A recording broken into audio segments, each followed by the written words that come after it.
but from when I was about 7 years of age, seeing Buster Keaton and Harold Lloyd, and watching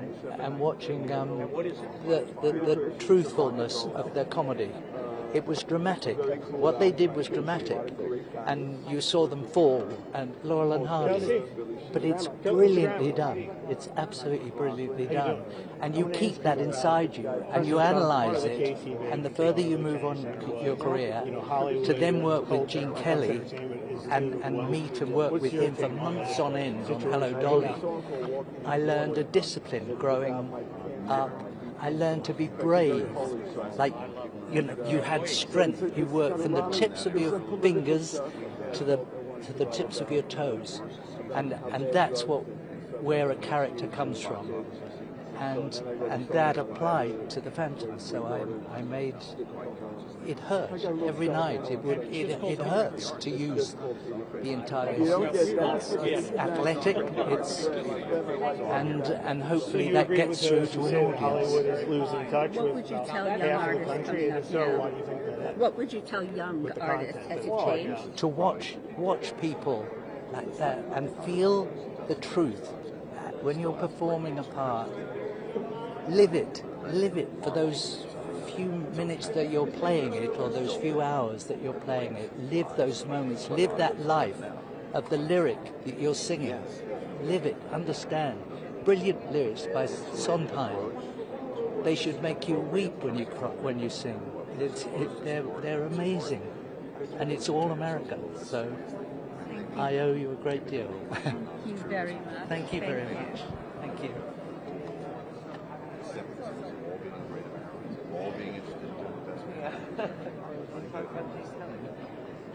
Grammar, how are you, Johnny? Bob. Hey, Johnny, how are you? Oh, yeah. We met on the red carpet of the Golden Globes. President Trump is hosting tonight. It's kind of different. What do you think?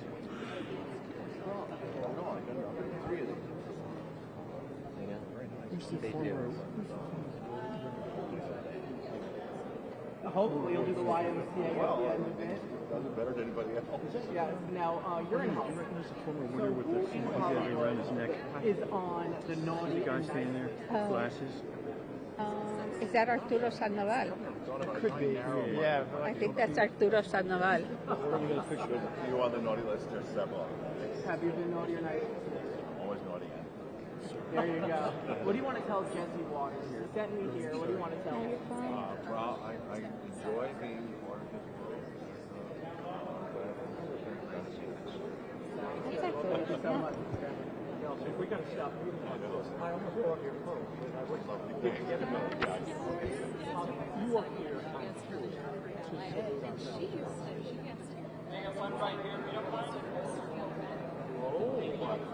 But you work with flying. You work with flying.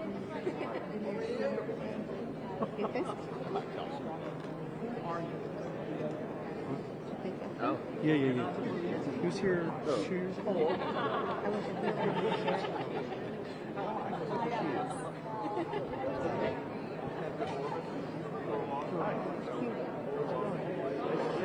you so much.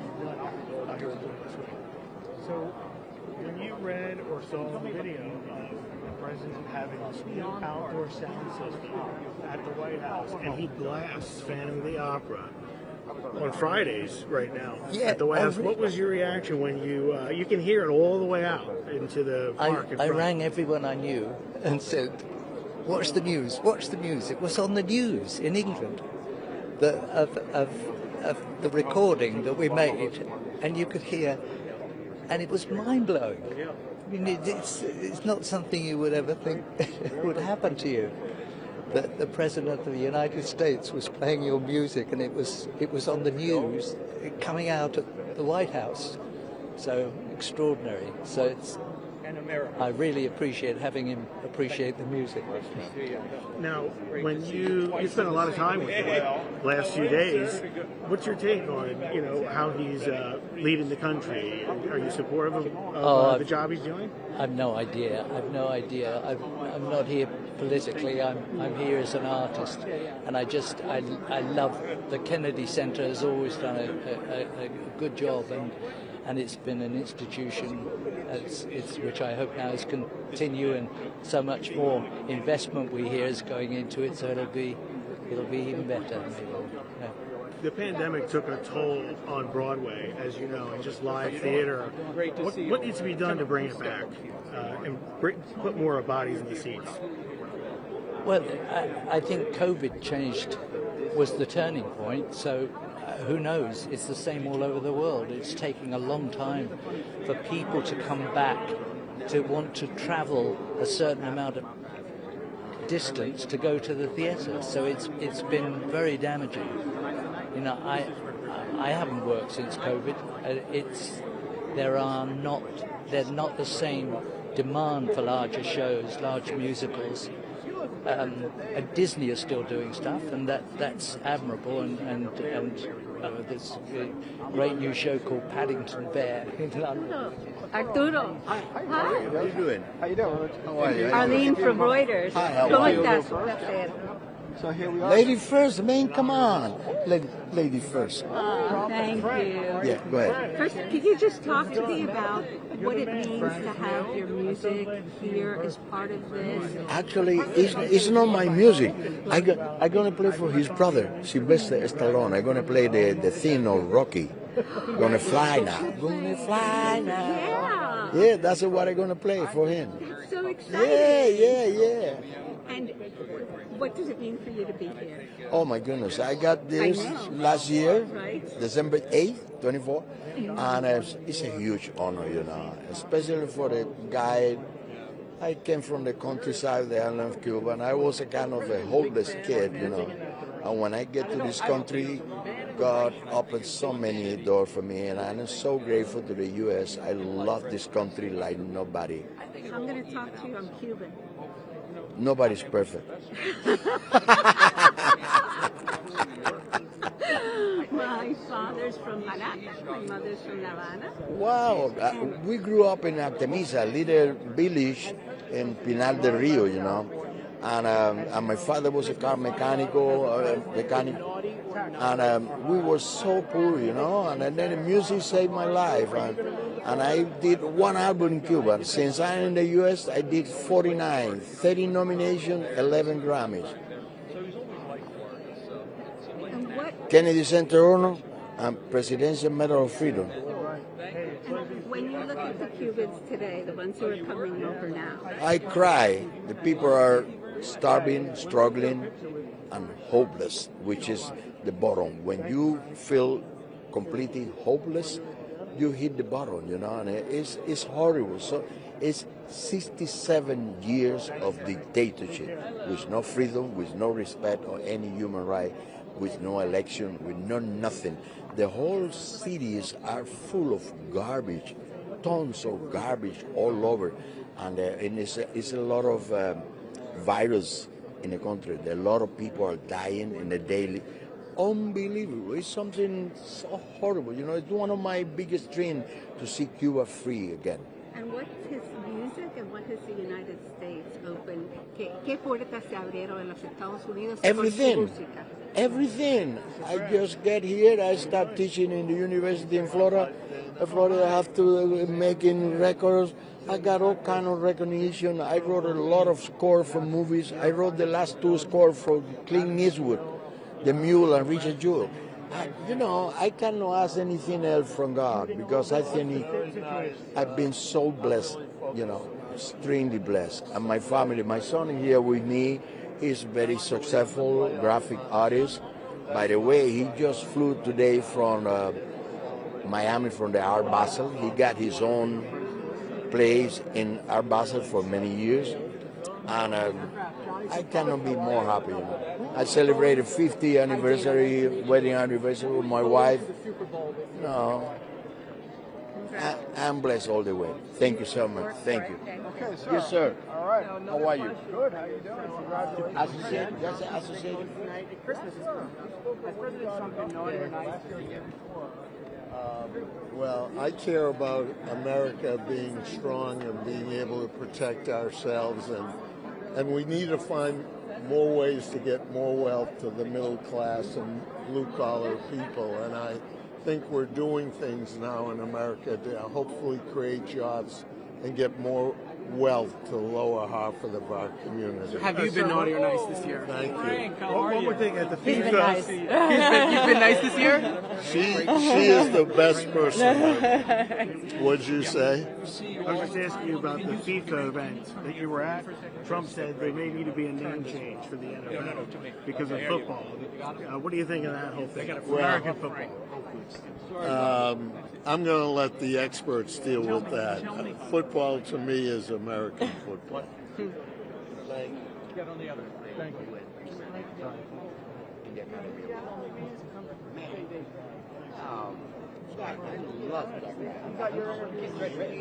This is great. Besides being an incredible musician, he's an incredible human being, you know.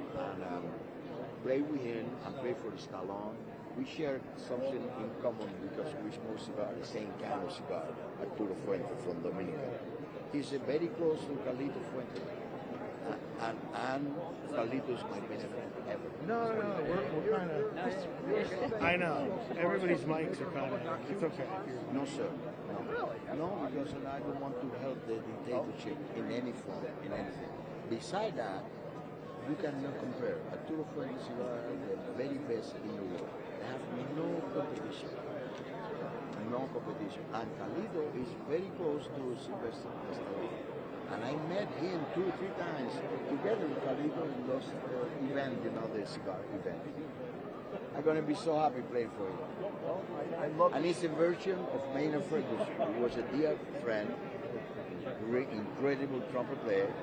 He made that song very popular, Maynard Ferguson.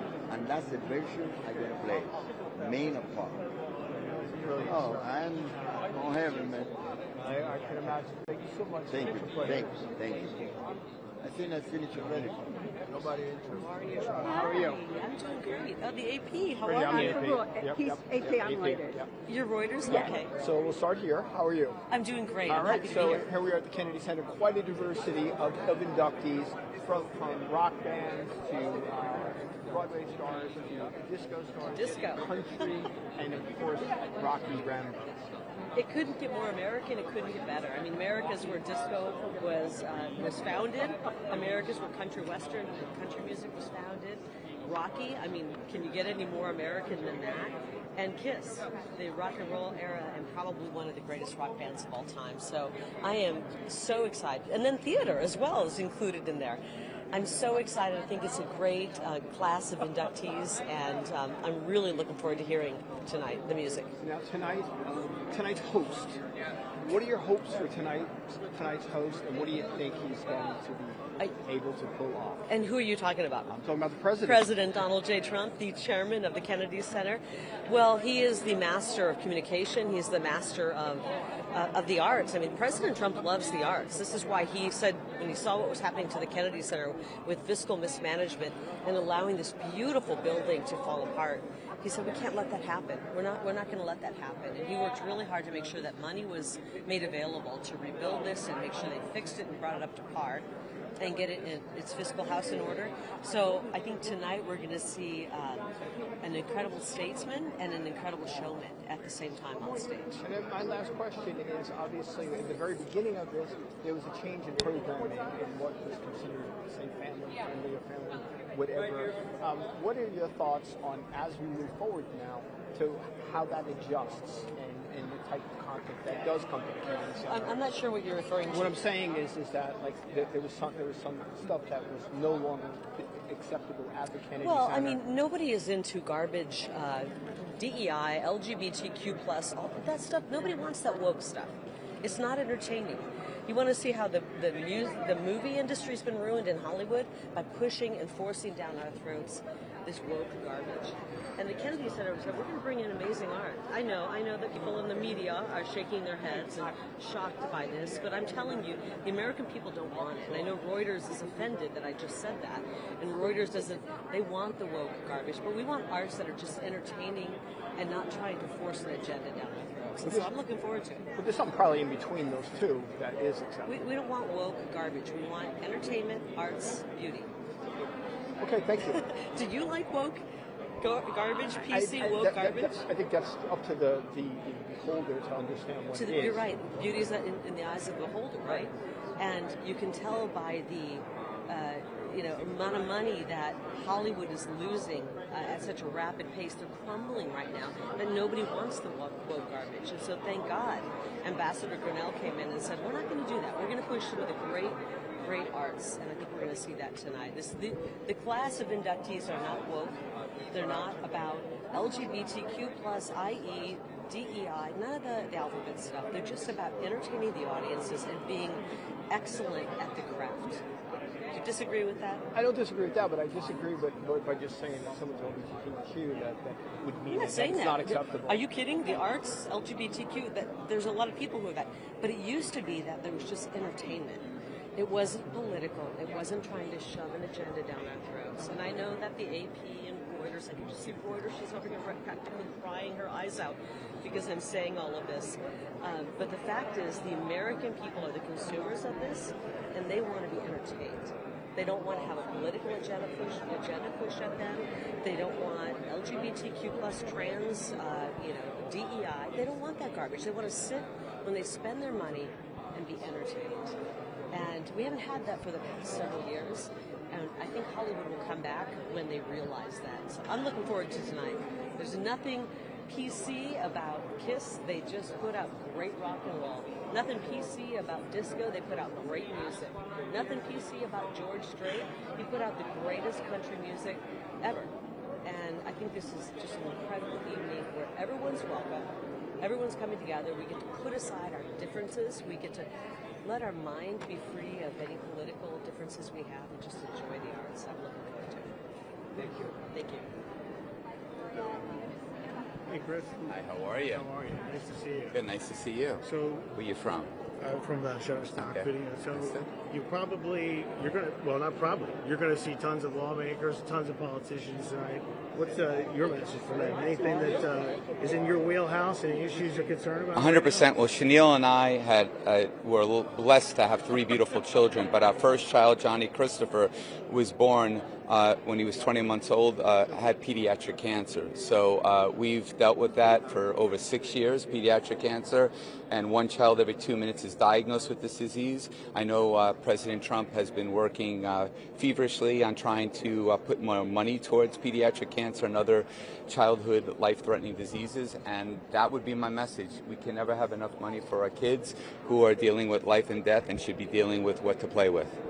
It's a really important issue. Since you mentioned President Trump, generally, what do you think of his job performance right now? Do you approve of kind of his leadership and how he's handling the country?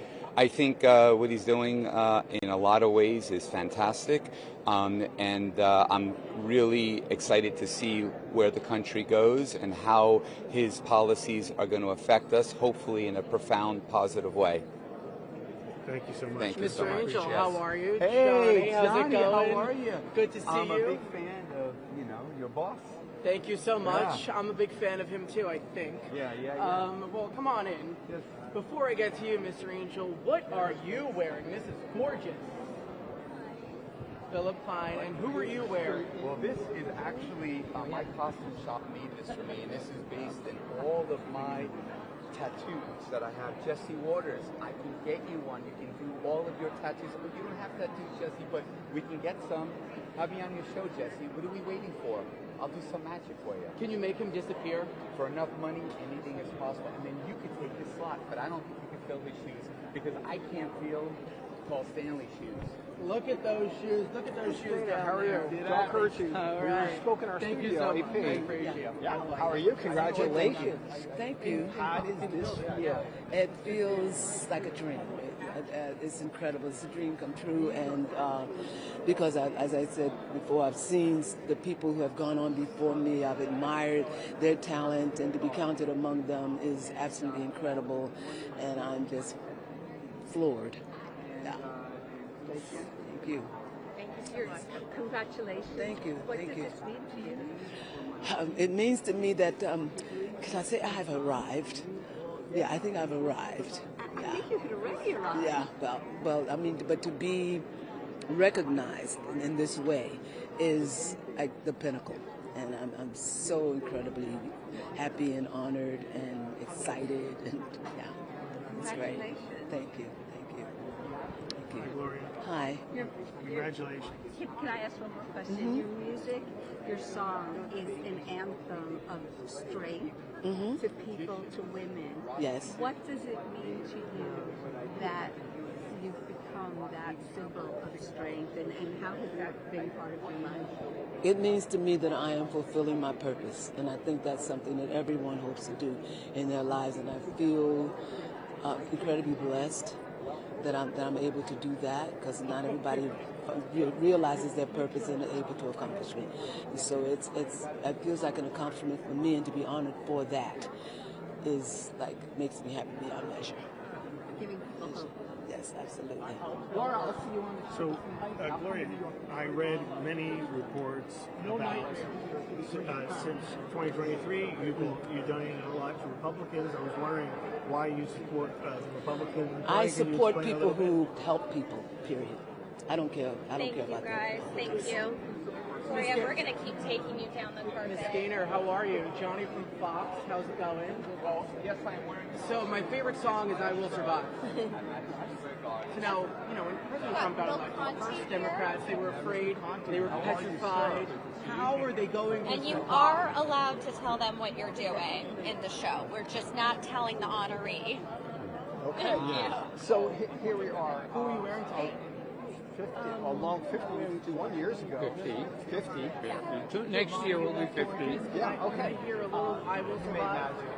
With the music to this film, that's still a little bit short. To be here tonight, while Sylvester Stallone hadn't changed. Well, his career has shown his versatility, writing, directing, acting without a doubt. He's shown to be well deserved with this honor. And for me to be here, of course, after 50 years and still, not only still be alive, a lot of people from the early Rocky movie are not with us. And to be with Sly now, a wonderful pleasure. Arturo Sandoval will be out there. Yeah, Arturo Arturo about will be working with him, which you have in the past. In the past, Yeah. yes, wonderful pleasure. The memories that we've had, I can't wait to reminisce. Of course, he doesn't know that I'm here now, but we'll do all that sharing as soon as the show is over. That is great. Thank you so much, sir. He's behind you.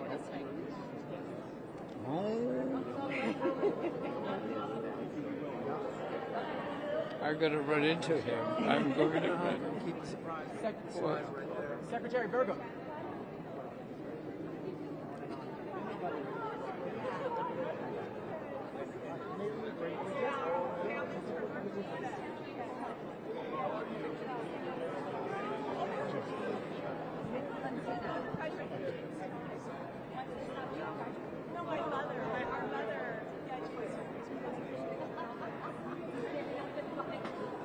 Secretary Virgo. How are you, Johnny? Good. Good to see you, man. Good to see you. How's it going? It's going great. We were just having a little North Dakota moment there because Sly's wife and sister over the place where they all got prototyped. They all grew up in small towns over North Dakota. One of them just said she graduated from the same high school. Thank you. Mr. Stallone. Mr.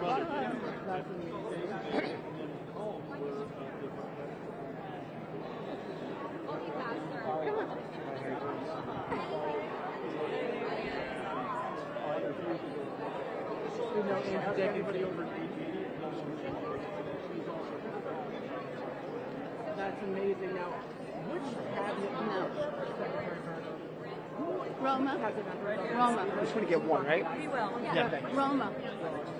Can you have him stand here so we can all share instead of having him stand here and then we're blocked? No, if we stand here, we can all get it. I can't share Reuters, as you know, so let us get our bite. And you guys can. We can. Our We policy is can't. we don't. Now, what do you want? I think what we want, what everybody wants is peace and prosperity, and Trump got make one done by all. Let's get it done. Now, what do you want to tell Jesse? Well, I mean, Jesse is like, how come I'm not on the board here? It's the only show that the captain and I came to watch every night. And we love watching Jesse and just Okay. All right, Secretary, you know what we have to do now. Here's Johnny. Good seeing you too.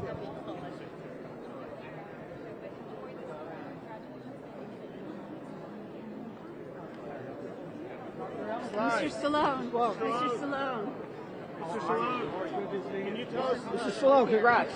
Congrats. How does this feel? Yeah, AP. How does this feel for you to be here tonight, man? How does it feel? How does it feel?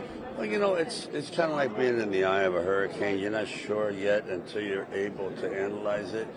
Like, this is an amazing event, but when you're caught up in the middle of it, it's hard to take it in until the next day. You know what I mean?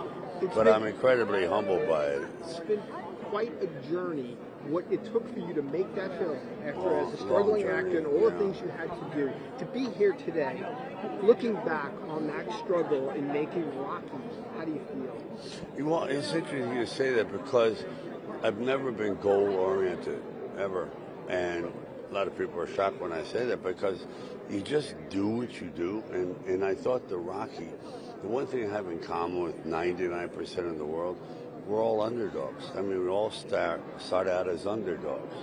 And we persevere, and hopefully we kind of attain our vision.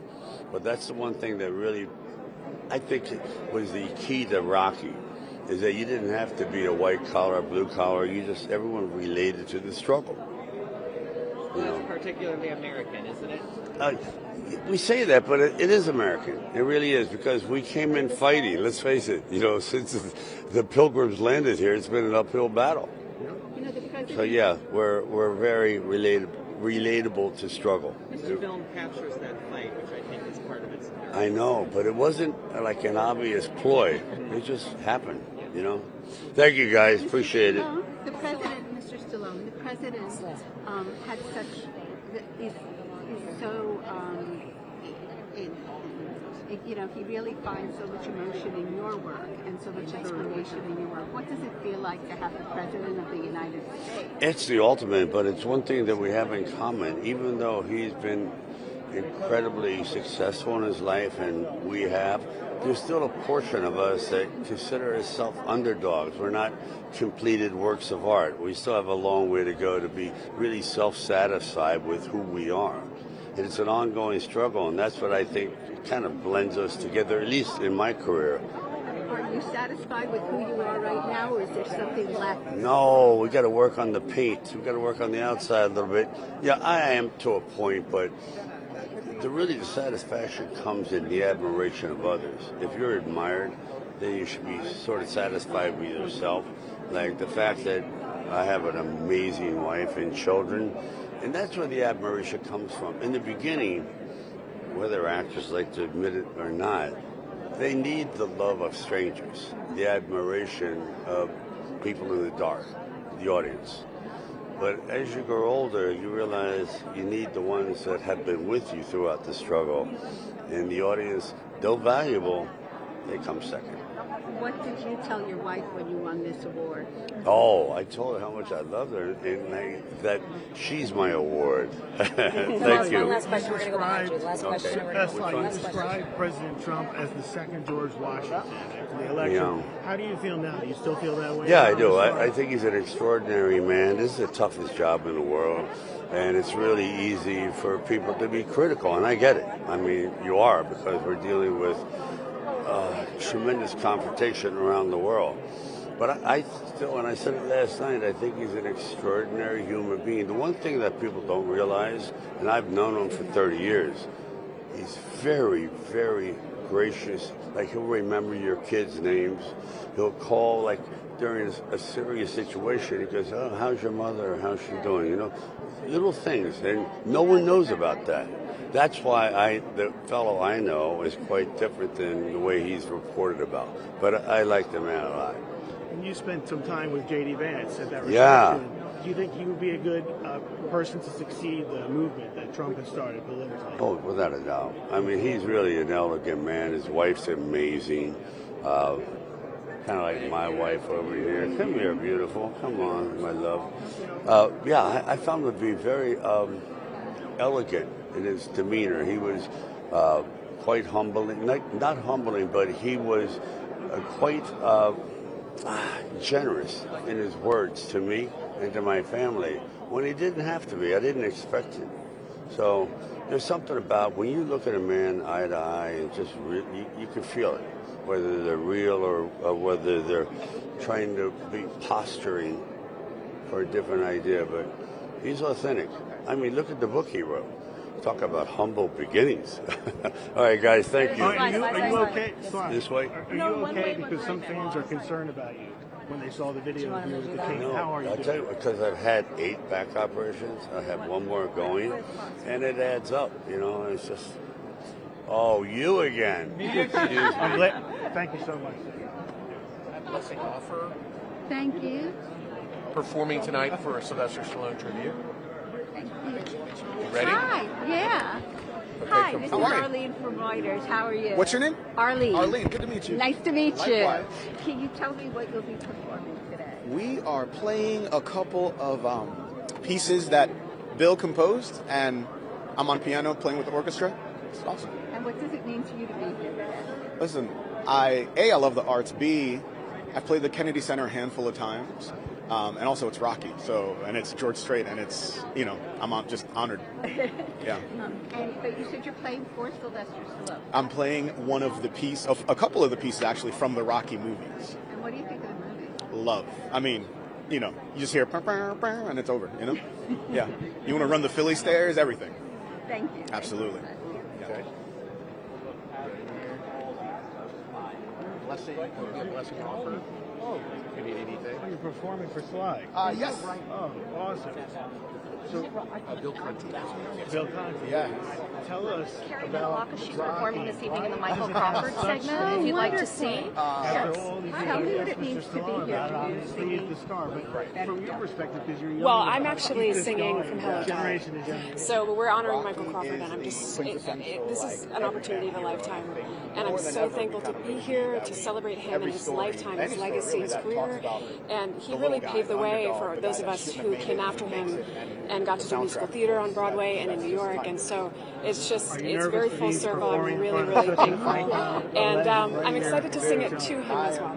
I'm really, it's going to be amazing. I think you rehearsed really well, and the band sounds great. The orchestra sounds great. Bill To be honest, Conti it came on so completely out of the blue. I wasn't expecting it, and someone just reached out and asked if I would be a part of it. And I've obviously been aware of the Kennedy Center and all the amazing work that they've done, and especially recently what the changes, and so it's just really kind of divinely put me in this position to be able to do what I love on a stage that is just so beautiful and is so known, honoring a man who has paved the way for so many of us. So This is a uniquely American honor. Yeah. And I'm just saying how honored it is that, in the United States. Yes. Yes. What does that honor mean to you? Well, it means more than I could ever say, and I am so much of my life's work is bringing art and country together, and I feel very grateful that I live in a place where I get to follow my dreams and do what I love, and so it's been it's just incredible to be here this year, and so I don't take that lightly, and I'm really honored to be at the honors. That's for sure. Thank you. That we should tear down Kennedy. When it rained, our roof would leak, sewer system below would back up, we had pipes bursting, elevators didn't work, our fountains out front when I arrived didn't work. The neglect was really terrible. And what President Trump said from the very beginning, he had this vision that if you would fix the programming so that it would be absolutely common sense programming that brings people together, the big stuff. And we see the same thing when it comes to Broadway. Some of the new stuff doesn't always work, but what works, what sells, is when you bring back the big stuff. And that's exactly what we're trying to do. Is we're trying to do common sense programming. And when we did that change, corporations came flowing in. We've never seen so much money coming in as we have. It's really amazing. And because of that, we have our largest ball in one night for the honors. We raised $23 million tonight. We have $130 million and growing in this 10 months since we've had. And so I'm really excited because clearly it's very popular at the Kennedy Center with corporations, with donors, and this is the change that I think arts institutions need. You mentioned two problems. One is the making very seriously. The second one is the programming, which could be deemed arbitrary or well, no, it's actually not, because here's what I did. I didn't cancel a single thing when I came here. I made a rule, and I said when you combine ticket sales and you look at donors and you look at corporations, you got to get to zero. You got to have a revenue neutral moment. Arts institutions across this country are struggling with ticket sales, donors, corporations, and the reason why is because it's become too fringe. The broad public, now some of that is in the post-COVID world, Netflix and competition. But the reality is that what the Kennedy Center has now taught every arts institution across this country is if you fix your programming to a broad base, to do things like play theaters, to do things like Chicago, Stuttgart Ballet, Vienna, some of the big corporations are going to be rolling in with that money that is desperately ticket sales across the country. Every single arts institution has been a problem. I mean, the New York Times, which I don't really usually quote, just 2 months ago did a front page story that said Broadway is dying, ticket sales are dying, people aren't coming out to Broadway anymore. And so I think President Trump has shown us is that when you fix the programming so it's more common sense and broad-based and not fringe, then you bring in a lot more money. And by the way, let me just finish with this. I love some of the fringe niche programming. I think some of that is needed. I think educating people and pushing the boundaries, but you cannot do that if you're not financially viable. And so we needed to fix the finances. We've done that, and let me give you one final example. We had 94 people in the development office here. 94 people raising money when I arrived. Today we have 16. We saved $4.5 million. Great, thanks. How are you? Nice to see you. Sorry. Hi. Since we're in D.C., I have to ask you, I know you're very outspoken about the whole situation with Israel, where it stands right now. Are you happy with the progress being made under Trump with the peace in the region, and where's your advocacy at right now? My advocacy over the past 2 years has been for humanity. I've always tried with my social media to stand for humanity and just share the real, raw, personal stories of what has been going on there. I have personally been back to Israel 7 times in the past 2 years. I'm going again in about a week, and I always try to use my platform to show what's going on. I'm very grateful for what has happened. Our hostages are home, and that was always what I've been advocating for the release of our hostages, and I'm just so grateful that our hostages are home. Looking at the conflict as a whole, what do you think is the biggest misconception from what you see on social media and what everybody's saying about the conflict? Unfortunately, nowadays there's just so much propaganda, and with AI, and just it's hard to know what to believe, right? And so that's why for me it was so important to physically go on the grounds. I actually also went into Rafah, into Gaza as well, to be with the people there. So I think it's really hard to know what to believe nowadays, and so for me I always try to show the real, authentic truth. Yeah, how do you combat that? By continuing to post and by using my platforms of 14 million followers to show what has been going on. Thank you, Martina. Absolutely. Thank you. I appreciate you. Thank you so much. Thank you. It thrills my heart to know that they are honoring her tonight. Nobody, in my opinion, deserves it any more than her. She's absolutely beautiful. Everybody needs to know her as a person. I wish everybody could just sit down and have tea with her or coffee. She's amazing. Well, she certainly added to the canon one of the most inspirational musical numbers of our time. I Will Survive. Absolutely. And, she speaks for a lot of people, and she is the forerunner. She has done so many great things. I remember when the digital music first came out and the artists weren't really being compensated the way she went and advocated for so many people. She's that type of person, not just for herself, but for everybody else. And if you know her, this night is really special. I mean, it'll bring a lot of tears, I think, because she's that type of woman. And so I'm excited about, especially in a place like this, the Kennedy Center, and what a great place and what a great night. So thanks to everyone that made this possible. You have fun out there tonight. I'm going to give it everything I got. All right, man. Thank you. Thank you. Good I appreciate it so much. Thank you. Hi, I'm Arlene with Reuters. Hi, how are you?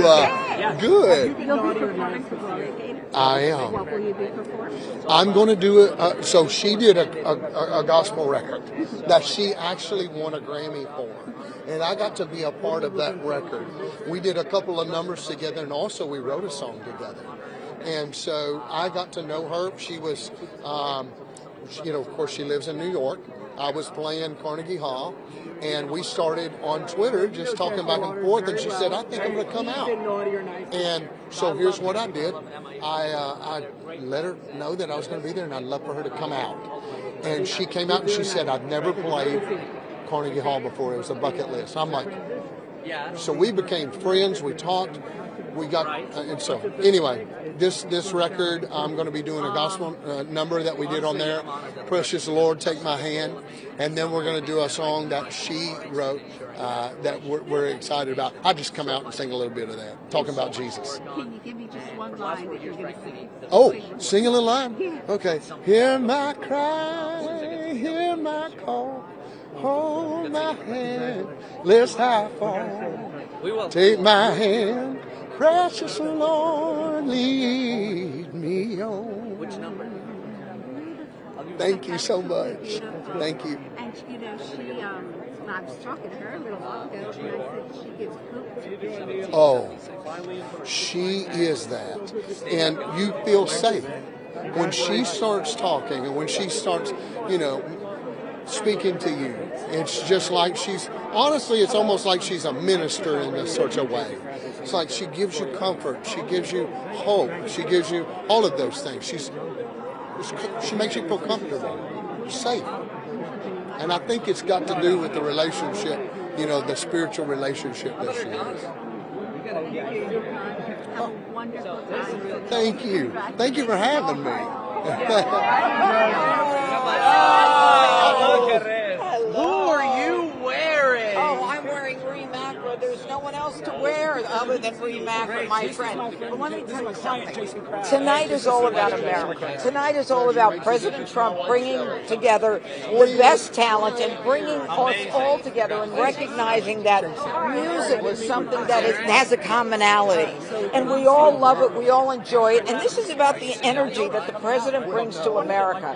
God bless him and God bless his country. And you have a great singing voice. I am tone deaf, Johnny, and you know it. Okay, but my hero is singing tonight, George Strait. I have loved George Strait for decades. So as long as they sing Amarillo by morning, I'm a happy camper. Now, Judge, before you go, you're here in D.C., you're fighting crime, we miss you back at Fox. Yeah. But what's harder, fighting crime in D.C. or sitting next to Harold and Jessica? Fighting crime in D.C. is probably the toughest thing I'll ever do, and I miss Jessica, and I miss Harold, and all my friends on the five. But you know what? This is a fight worth fighting, and I'm thrilled to be here. All right, we love you, Judge. I miss you. Yeah. We'll see you soon. Judge, I have one for you before you go. Yes. Nice to see you again. So let me ask you about this, because you've encountered in D.C. a lot of issues when it comes to ICE. What did you think when you saw that video of the Democratic congressman getting in the way of ICE agents and telling them back off, back off. Came out today. I didn't see. I'm sorry. I didn't see this. I'm sorry. I don't know what you're talking about. That's fine. That's fine. I mean, I'm happy to talk about any case that I know of. I mean, I could talk about the pipe bomber. I could talk about Ramanullah Lockenwall, who came and shot 2 National Guardsmen. We've kind of been preoccupied with that. So you have been very good. Yes, and, yes. You know, when you talk about the pipe bomber, why so long? Why did it take so long to get him? Why do you think First now of all, he did it took President Trump and his FBI to make a decision to use the energy and to use the resources we have. Under President Biden, they pulled FBI off that case. It's all about determination. It's all about this president and Dan Bongino, Kash Patel, and my office saying we're going to get to the bottom of it, and we did. That's all you need is determination and drive and competence. Don't forget that. Take care. Thank you. Hi, this is Jason Crabb.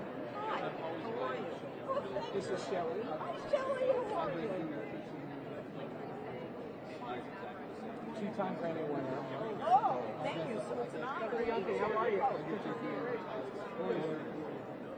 Oh, I'm so excited. He's doing Gloria Gaynor tonight.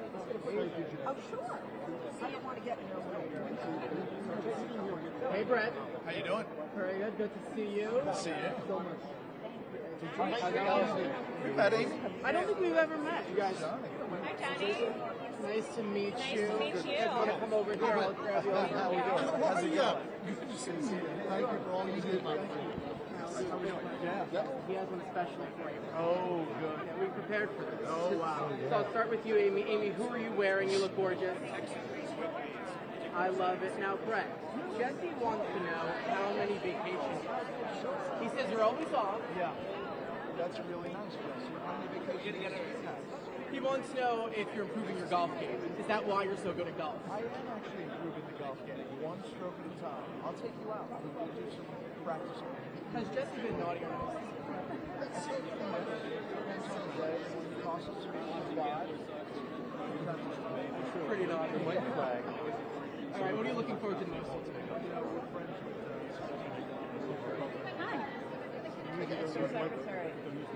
How are you? Hi. Hey, guys. Hey, how's it going, sir? Great fun. This is so much fun tonight. Hi, how are you? Of course, no, my wife is on the board, so I'm a +1. That's the way it works. All right, so now, Tell me a little bit about tonight's inductees. Quite a range of talent. Well, last night at the State Department, each of the honorees spoke for 5 minutes about their lives, and it was so moving and so personal, and it really created such an amazing setup for tonight's event. So we're really, really excited. well, thank you so much. And Allison, what are you looking most forward to? I'm most looking forward to President Trump emceeing tonight. I think it'll be great. It'll be so fun. How entertaining do you think he's going to be? I mean, it's a tough task. Oh, this president, he is so relaxed in front of these cameras, as you know, and he's so funny. I can't wait for tonight. It'll be so fun. Do you think we'll Thanks. get kids to sit? I don't know about that. You might get him to dance, though. You might get him to dance. Secretary Lutnick. Yeah, hi, How are you? What are you doing? Great. Nice to see you. Nice to see you. Good to so, see you. Let's talk about tonight and the transformation of the Kennedy Center. What sticks out to you the most in terms of the transition that you're pleased with right now? Well, we know the Kennedy Center, when the president was inaugurated, was in tough shape. Right, it had financial difficulties. They were paying their staff out of debt, and the president came right in, and he loves to fix things. You know, he loves that. So he painted the columns a different color. He's going to make this building so gorgeous. Got $250 million in the big, beautiful bill for this building. I can't wait to how glorious it's going to be. Now, let me ask you about this. We have a huge Supreme Court case right now on tariffs. If that were actually to be overturned, Trump's emergency power, what implications would that have for the economy and for the country right now? So I sat through that case. We are going to win that case. Right? We're going to win it either 5-4 or 6-3. And the Supreme Court understands how devastating it would be for this country if they didn't stand up for the president's power to protect and defend our economy and our country. So I think we're going to win. You heard it here. We're going to win that case. Thanks. Secretary Lutnick. How's it going? Johnny from Jesse Waters Show. Nice to see you. Have we done any trade deals today? None today. You know, this weekend is Kennedy Honors, and I'm a +1. My wife's on the board of the Kennedy Center, so I'm here to support her. Oh, so you're the big guest tonight. So you know, Christmas season's here. Which cabinet member would you? Christmas season's here. Which cabinet member would you say is on the naughty list and who's on the nice list? Yeah. You know, I love this cabinet. They are the most fun. They are the most amusing, like a family. But Secretary Rubio is the funniest member of this cabinet by far. He cracks me up the most, so he is definitely the joy of the cabinet. He's on the nice list. Sure. Who's on the naughty list? No. Are you? You know what? You have to ask her that. But you know, we are such a tight cabinet, and so such a great team. I love being part of it. It's really fantastic. Who are you looking forward to seeing the most? Oh, I don't know what the guests are. I mean, I think the key to tonight is we're going to see who performs. Hi. We can't wait. I'm Arlene. I'm from Reuters. How are you? I'm very well tonight. Very excited to be here. And you will be performing? I will be performing. I am honoring Gloria Gaynor, who I'm so excited to honor her. Well, excited to be here for all the honorees, actually. But years ago, Gloria Gaynor had a radio show with the BB Radio 2, and she was the host. She left, and they offered me Gloria's radio show.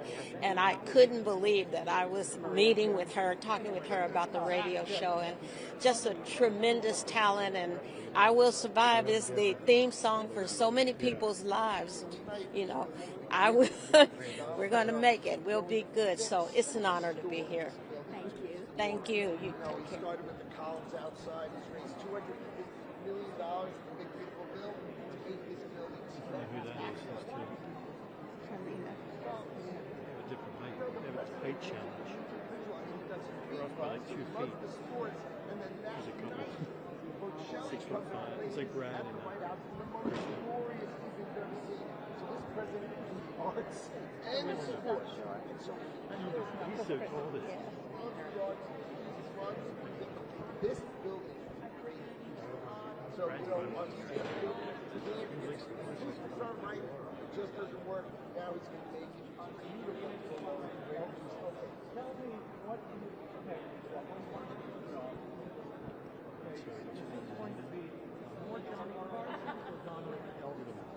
I think it's a Johnny Carver. New Jersey. Liability. Great to see you. Sure.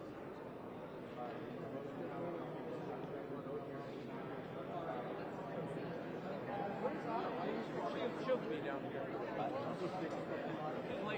She'll show up. When does it start? 6:30? Neil, you got a second? Sure. Come on over. Right here is good. All right. How are you? I'm John. John, All right. So here we are. I'm assuming you're here. Hey, Elena. Support your co-star. I'm here tonight to present the award to Sylvester Stallone, and a long overdue award for him, a man who has amassed credits like no one else, a guy who's put hundreds of thousands of people to work when you really think about it. Just that alone, my hat is off to Sylvester Stallone. But his artistry, his writing, his acting, but that isn't even the best part. The best part is that Sly is one of the greatest guys I've ever met, and for Reve and I to be part of his family, and his wife Jennifer and his daughter Scarlett, who's on the set all the time, it's a real amazing family environment, and that's what Reve and I do in our film. So to be around Sly, it certainly rubs off on us. And your films were naughty or nice? You're an outstanding film. Thank you very much. Appreciate that. How does that feel? It feels great. I mean, I come out to Hollywood to be a comedian, but they're like, yeah, you don't look funny. How about a villain? Great, I'll take it. But for me, as everyone knows, I won't kiss another woman on screen, so that leaves me as heroic guys with helmets on in the middle of a war or the villain. I do them both with Smile or the Cowboy now, which is really great. I'm so blessed that my career has now become that I get to produce with my wife and write with my wife and create all-American themes and films that I've always aspired to do. And I think a lot of that comes from hanging out with Sylvester Stallone and having the confidence to stick to your guns, make sure that you have the confidence to pull it off and go for it. And that's what we're doing now. And we're about to do our 13th movie in the last 5 years. But we're keeping our villain fans happy. Neil just did a slasher, thrasher, that's horror film called Exalted, which comes out next year. Yeah, but we're very excited still about it. playing the villain. Yeah, dude, you gotta play them all. Yeah, I was going to say, yeah, Yes. you got to. I'm not letting you guys down. I'm gonna keep playing villains for The y'all. Yellowstone villain is pretty. Yellowstone was wicked. It was awful. It was so good. Anyway, thank you so much, sir. There you go. My pleasure. Arlene from Reuters. Did you talk to me? Hi, how are I you? know. Yeah, we have to go And I back. Yeah. understand you're here for Sylvester Stallone. Yes, I am. And Yep. can you talk to me about why you're so happy to honor him? Well, who else to honor in Hollywood other than the guy who's, as I was saying, has employed tens of thousands of people. His movies have amassed billions of dollars. What he's done to the economy in America alone and across the world is truly remarkable. But it's the entertaining that he's done, all the films that he's done, the family guy that he is, and the American that he is, and the God-fearing guy that he is as well. Those are the things that Reve and I love to be around. And so, he's unlike anyone else. So for tonight, to be here in the Kennedy Center, a guy from Boston, Massachusetts, myself, to celebrate that name and to be on stage to give an award to my favorite guy in Hollywood, are you kidding me? It's pretty awesome. When did you meet him? The first time we met was about 3 years ago on a Zoom when they were very interested in me to be on Tulsa King. And they said, okay, great, in 5 minutes we're going to have a Zoom with you and Sylvester Stallone. We're like, what? And for the first 30 seconds, I'm like, oh my gosh, that's Rocky. I can't even think. And then once you meet him and start talking to him, he diffuses all tension, and he's just such a grounded human being. And we've had a ball playing in the sandbox on Tulsa King for the last 3 years. So what are you going to say to me about it? You're going to have to watch. Yeah, and otherwise we have to kill you. That's right, I'm the villain, remember? That's right. It's like we can't reveal. All right, we got to go. Thank you so much. I lost it. It's okay. It's my fault. I don't do that on purpose. I'm not that kind of person. No. It's okay.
Why not? They're all here. Mr. Blanche. I don't know if I should get the doctor. I'll get Blanche. Mr. Blanche. Mr. Blanche. Quick question. Guess it's not lost. No, it's too loud. I can scream. Well, Trump, we're going to have to scream. I think he hears. I think he hears his life.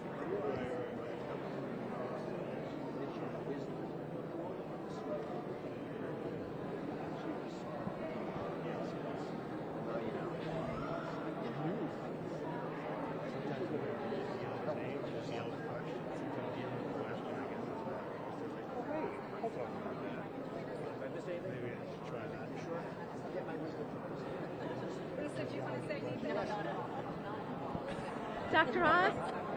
Hi. Hi, how are you? Okay, Arlene from Reuters. Hi, Nice Arlene, to how are you? talk My wife, Lisa.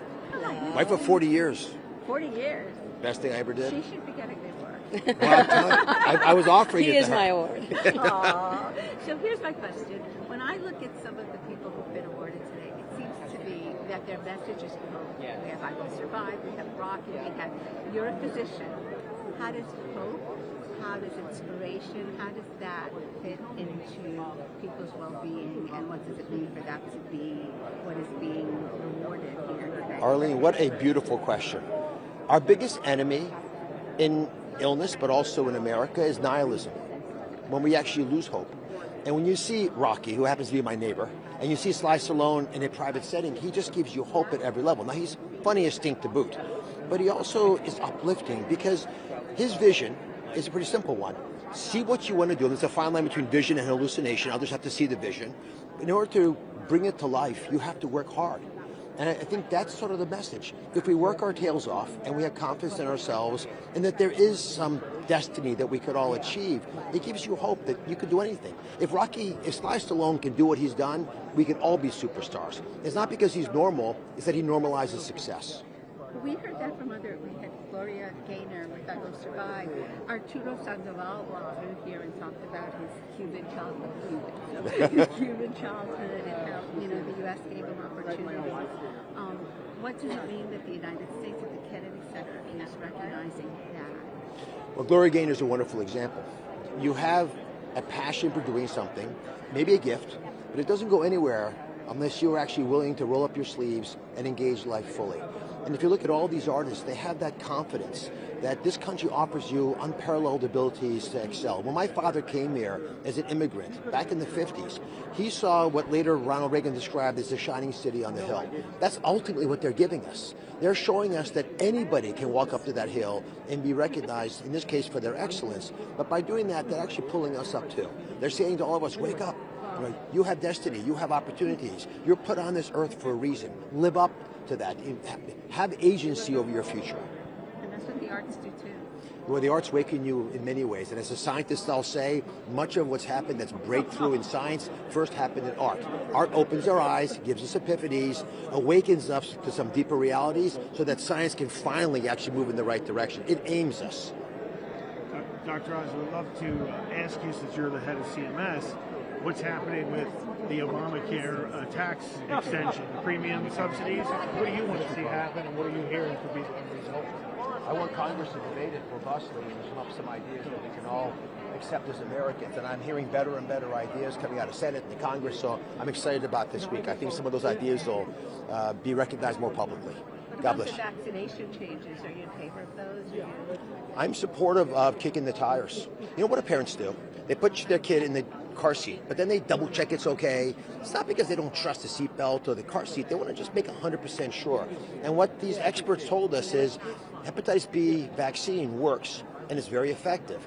But when you get it, might vary from person to person because some folks are in a higher risk situation than others. So I thought it was wonderful that they allowed there be a shared responsibility between doctors and patients to make the decision. My job is to pay for it. And loud and clear, no matter what you decide, we're going to pay for it. All right. Do you think there should be income requirements for those subsidies? We haven't had income requirements. If it's unlimited, which it is right now, you have people who have million-dollar homes, multi-million-dollar homes, who are earning fairly high salaries. Understandably, folks who are cooking burgers, they're making minimum wage, don't want to pay this. Dr. Oz, Merry Christmas. Jesse Waters has a question for you. Oh, Jesse, where's Jesse Waters? Well, he sent me instead. Okay. Hey, Laura. What do you want for Christmas this year? I want Laura Ingram to take better care of me. Oh, who has been naughty and nice? President is very nice. Truly inspirational. My daughter's doing that stuff. Literally, I cannot get, living in Pennsylvania, I don't know what it is. I can tell you, people actually pay them. Give me advice. You're Jesse, give me advice. Give you advice. So you've been a TV host, and now President Trump is hosting tonight. Did he call you for any advice? The president usually comments on his hosting skills by saying that his biggest asset, first of all, he's innately funny, but his biggest asset is he can capture a crowd. He'll capture an audience. Tonight's Kennedy Center Honors event will be the highest rated ever. Highest rated ever. What do you want to tell Jesse? I love you, Jesse. Where are you? Get back here. Where is he hiding? He's hiding in New Jersey. Please, New Jersey, really? Jesse.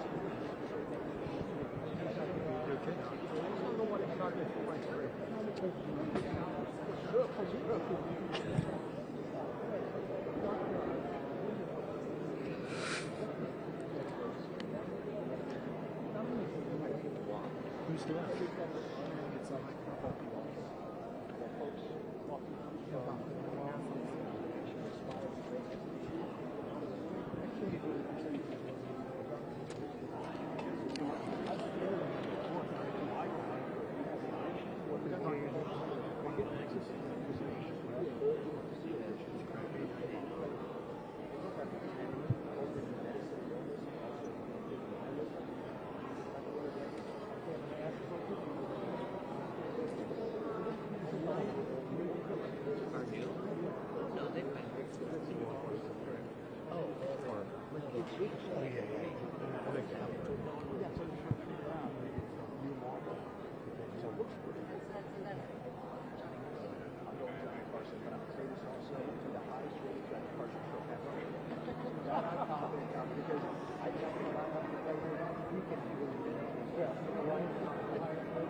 Well, yes.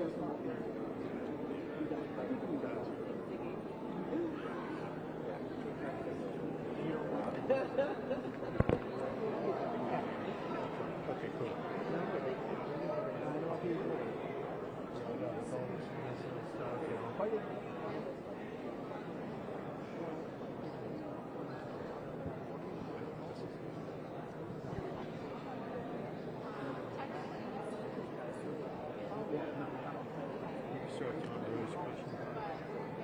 Who's the guy?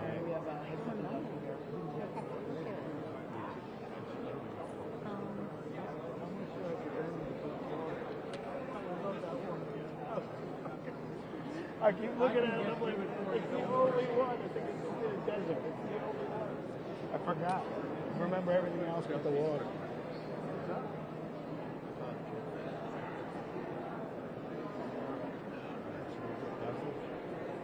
What happened?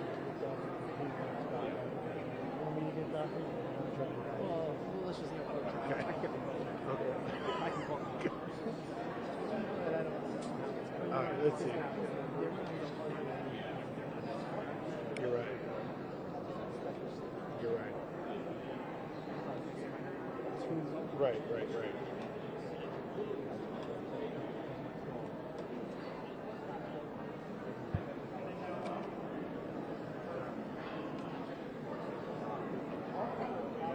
Putting up with the director of CMS.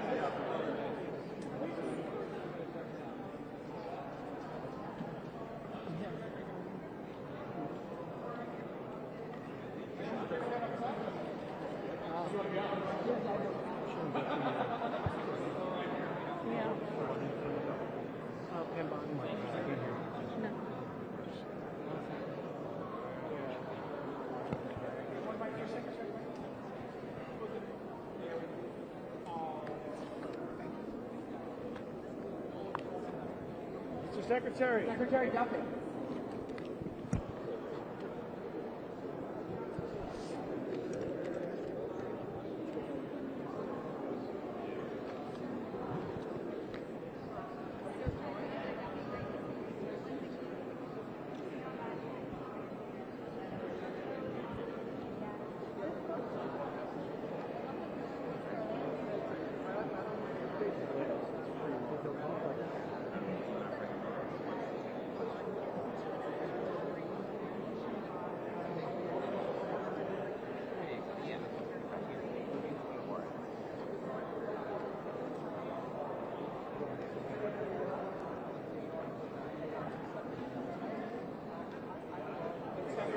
Mr. Secretary.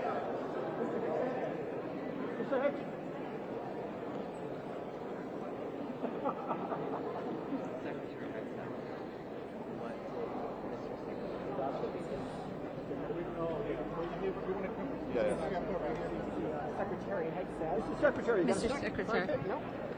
Good to see you, Secretary Hegseth. Hey, Jenny. How's it going? How Could are you do a you? quick thing for Jesse? Sure, let's do it. All right, so Secretary Hegseth, how is the Department of War preparing for the war on Christmas? Well, we've ended the war on Christmas at the Pentagon because of my wife, Jenny, who said, if President Trump's bringing Christmas back, Merry Christmas back, then we're bringing Christmas back to the Pentagon. So we got a tree, a permanent tree that's there.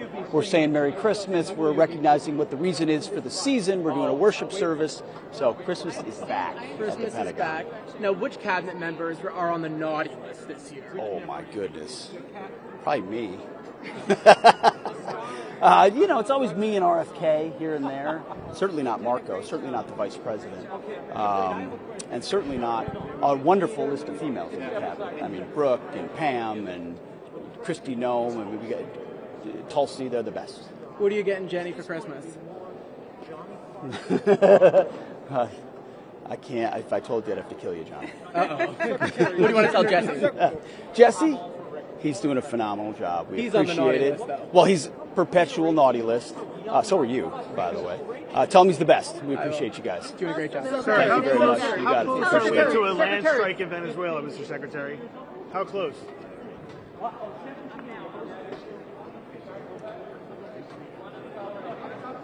Look at shot. He was walking away. Got him.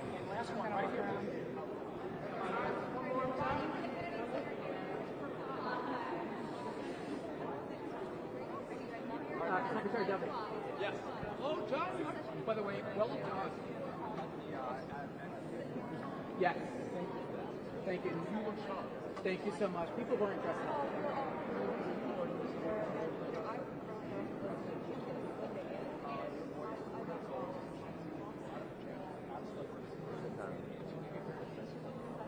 On our way down here, I dressed up and my girlfriend dressed as Spencer.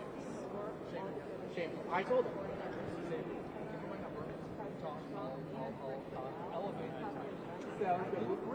Thank you so much. You're doing a great job. What are you getting Rachel for Christmas? Who do you want for Christmas?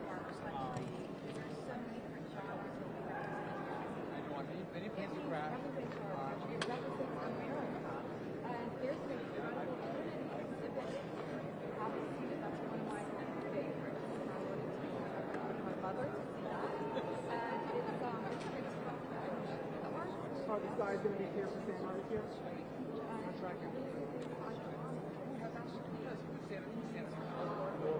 NORAD.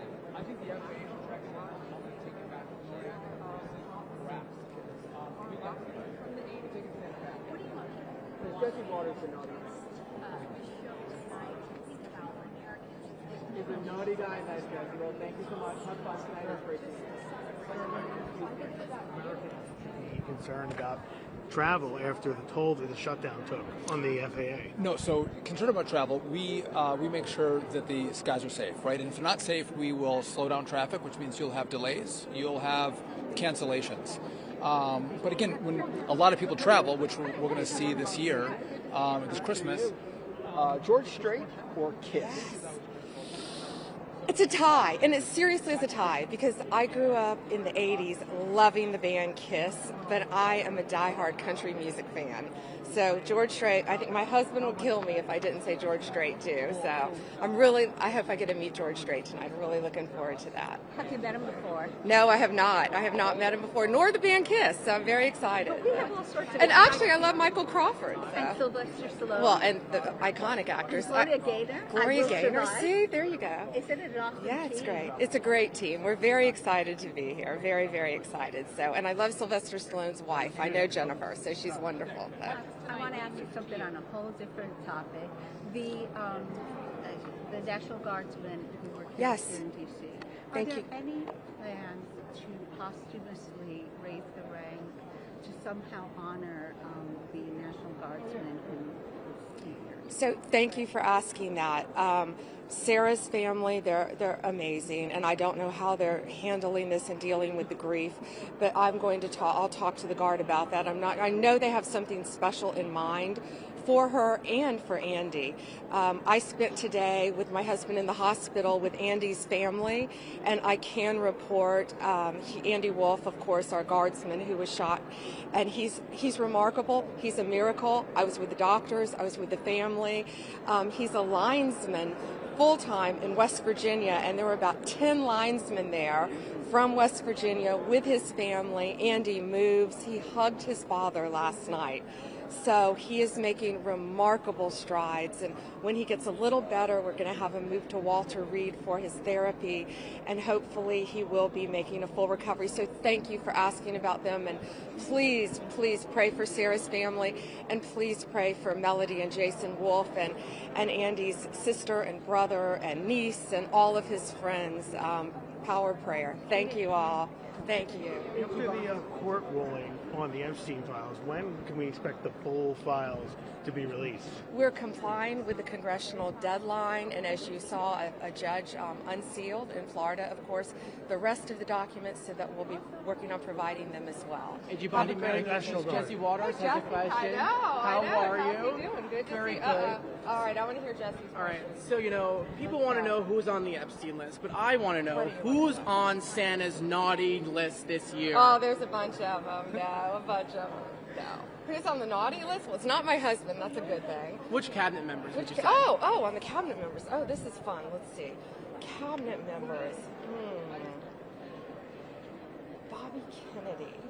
Because I had to miss the event where he was training falcons. I don't know if you know that. Bobby trains falcons, and we were out of town, and he had the event without us. So Bobby's on my naughty list. Bobby's on the naughty list. Bobby's on the naughty list. What do you but want for Cheryl Hines is on the good list, because we love Cheryl. We love Cheryl. Cheryl's awesome. What do you want for Christmas? What do I want for Christmas? I want, this is silly. I want Andy Wolf to recover, our guardsman who was shot. We were at the hospital with him today. And so if everybody can pray for his family, that's what we all want. And that's what we were celebrating Christmas at the hospital today with them. So that's what we want. Absolutely, and you're doing great work. Thank you. Merry Thank Christmas. you so much. It's Merry good Christmas. To see you. Good seeing you too. Tell about Jesse. We love him. I'll He's tell always him. on the naughty list.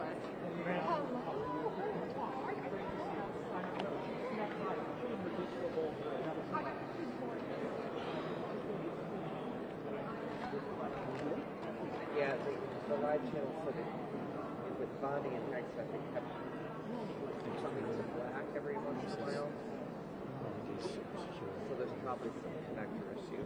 So wait, we're going out on March 1st? Yes.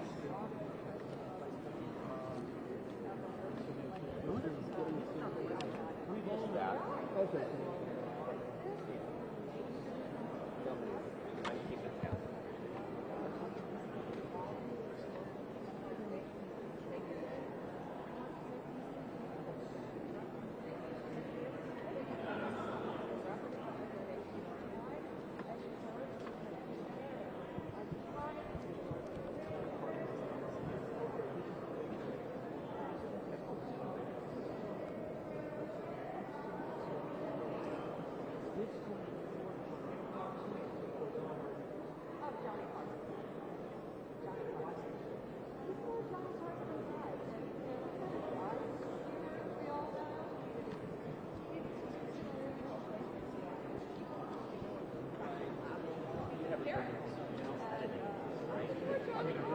Stuff, but I don't like anything about quality. Yeah, okay, good. Except my head.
Yeah, let's do a Johnny and Randy shot. Send it to me, I'll check it out.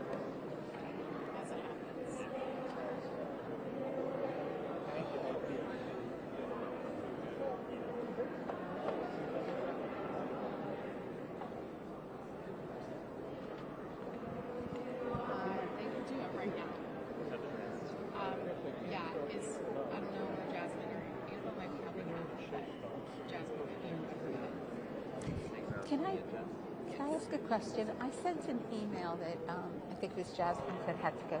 It was for clarification on the restrictions, because you guys sent in the Moldbox restrictions, Kennedy Center restrictions, and then you said CBS restrictions, and there's some contradictions with dates and all that. We're Reuters, so we give it to everyone. Do you know? I haven't gotten a response yet on this email. Do you know who else I could send it to, or how I could get some sort of response? We had some very specific questions, you see. I'm afraid everyone on this team is very tied up right now, so I can't really answer that question. But you don't know who?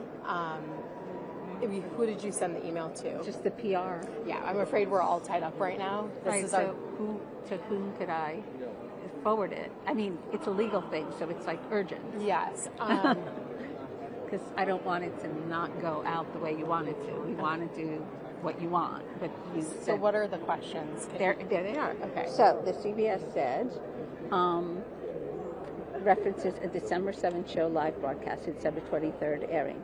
The CBS restrictions say clips are not recorded until the show is over on the East. Does that refer to December 7th or December 23rd? 23rd. Okay. So the red carpet is fine. Yeah, we know that. Anything in the show? Right. No. Right, but the show, all your restrictions only have to do with the show because the red carpet is Reuters. Right. So you have CBS restrictions and you have Kennedy Center restrictions, and they're different. Right. Which ones are we supposed to follow is the question. They have different things about the dates. For example, you also said the CBS sheets say that local shows can use it, pre-tape programs 7 days before the 23rd, but over here you're saying are not permitted to air until after the broadcast. I see. You see, they actually contradict. Right. I'm afraid that's above my pay grade. I know. And I don't want to tell you the wrong right, thing. Right, so that's why I was just wondering to whom I could forward it, who really would know. I don't know who would be able to tell you that in this moment. I'm sorry. Or even tonight or tomorrow? I mean, probably tomorrow, but right, tonight, but who? I think someone tomorrow would be able to get back with you. Yeah. Okay, thank you. Right now, we're otherwise tied up. How's it going? How you been? It's crazy. It's busy. Yes. No, it's been great. You guys did an awesome job. Thank you. Let me ask you if we have a ticket. Yeah, did you not get yours? Did you check? Oh no, you definitely have a ticket. I had the email. I just didn't know. I forgot to ask her when I checked it, but I can do it. Yeah. Should I wait till the end? I would definitely wait till the end at this point. Wait till the end. Did you get hold of Jasmine? Yeah, so they're going to take care of it. They were. And then can you ask her for next steps?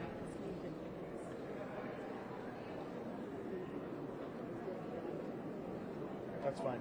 Take your time. I appreciate it.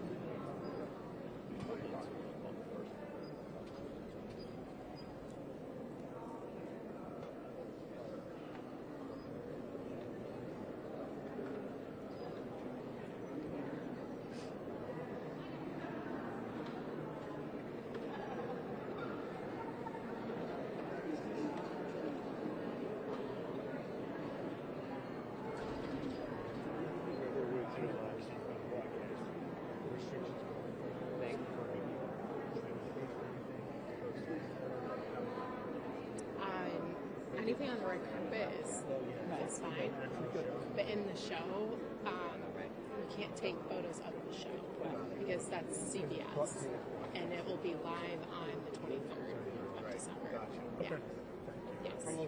But in-house shots of the box where the president will be are fine. Yeah, but of the show, no. Yes. Yeah.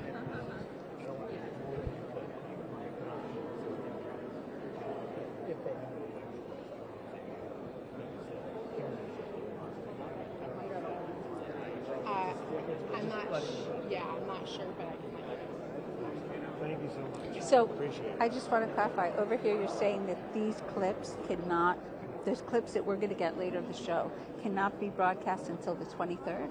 That's correct. Okay. Of the show. Nothing in the show can be broadcasted. Before the 23rd. Correct. Okay, that's new because usually we can do those clips.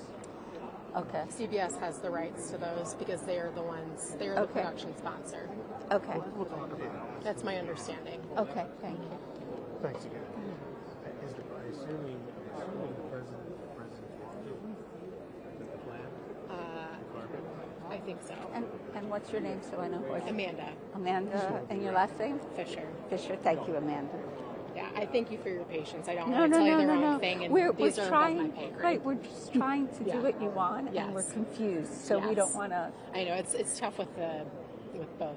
Yeah, institutions exactly. having involvement with it.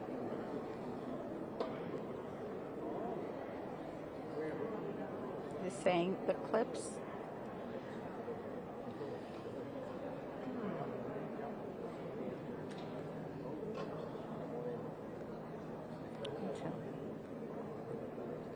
December 23rd. So the clips of the show at all, nothing except red carpet until the 23rd. That's correct. Okay.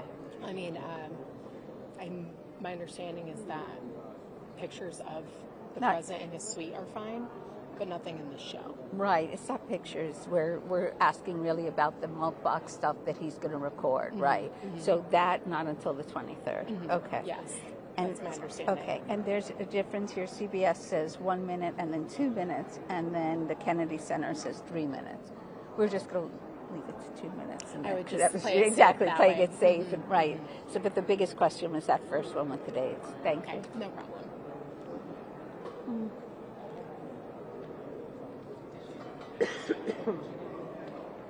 I technically should get answer.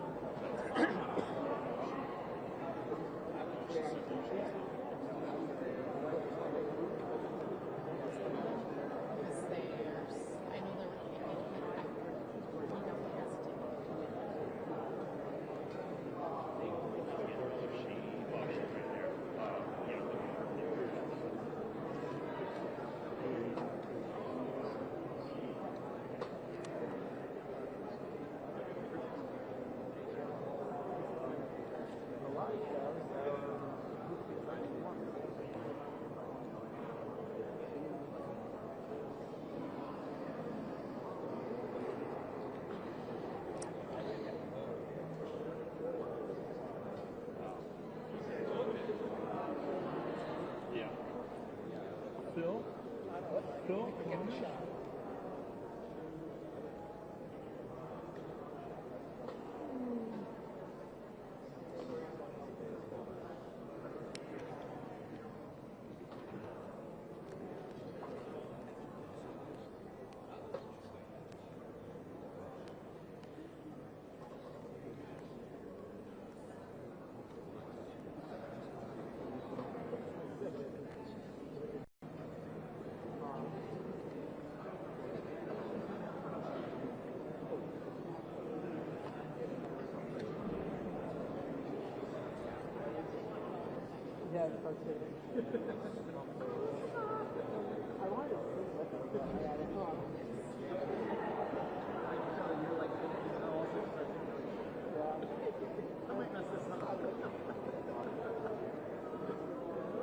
It's not often you guys all do it.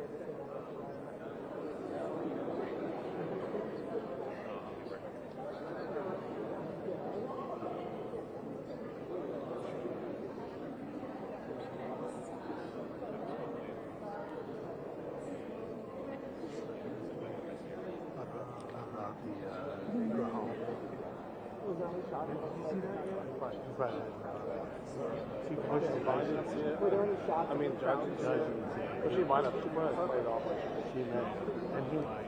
Although he likes it. Yeah, we'll do a bigger one. I mean, that's well. It's really known as a report coming out. Just a quick shot at my shit. Deportation.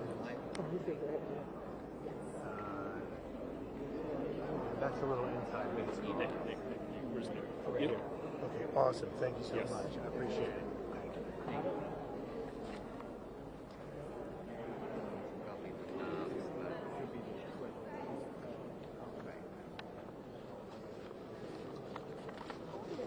up.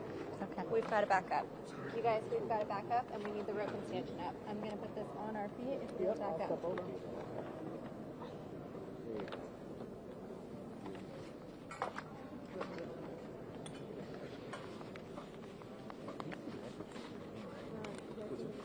These CBS restrictions are new, right? That was their whole, we had a whole thing.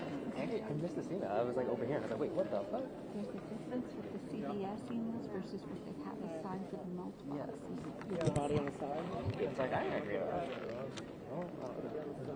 You came here on the pretense of thinking it was water colors. Yeah.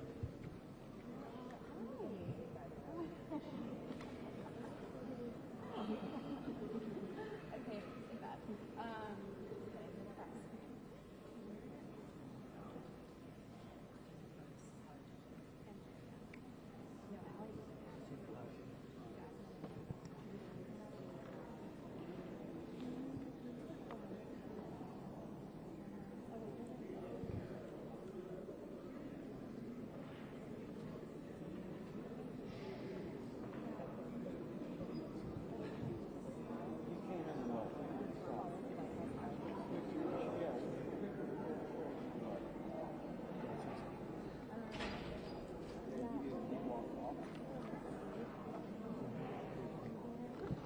He walked.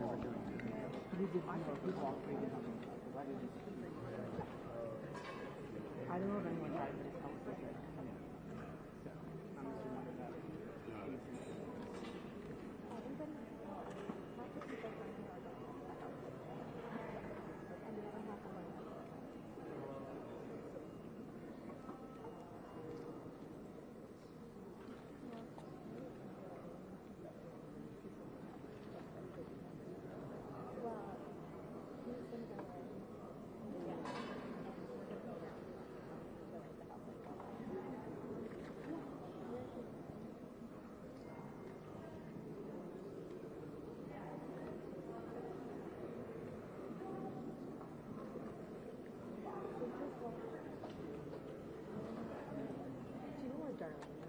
Right behind you.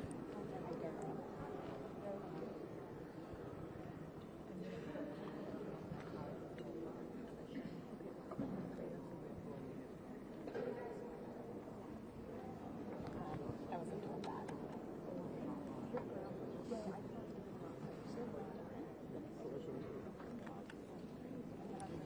Jeff? Hey, I didn't know you were back there. Do you want to be up here in case? Sure. Sure. Great.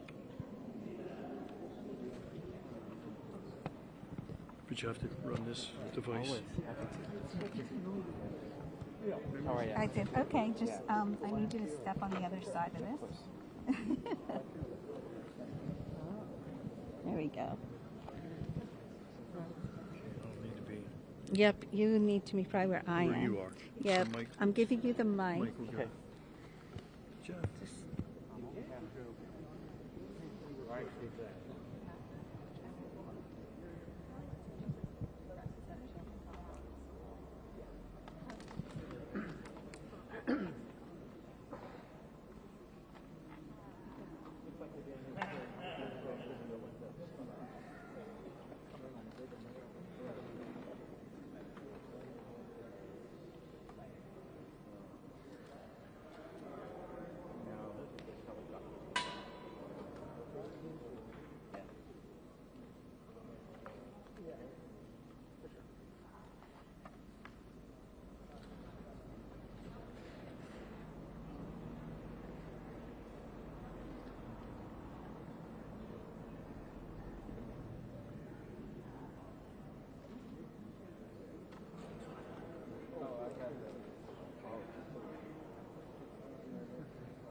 You folks in front of us think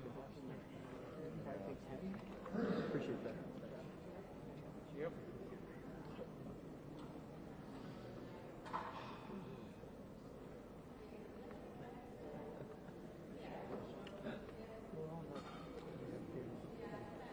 Yeah, I know, right?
Yeah.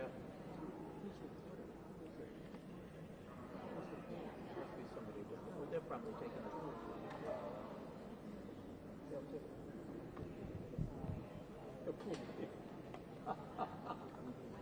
Somebody hasn't eaten enough today. Yeah.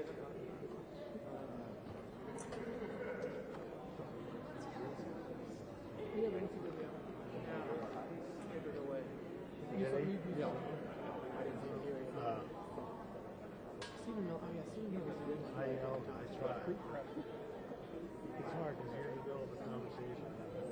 Yeah. Brett. That would have been great. Nothing beats this guy. Although everybody's going to see it. Everything that we had exclusively is our. Take it.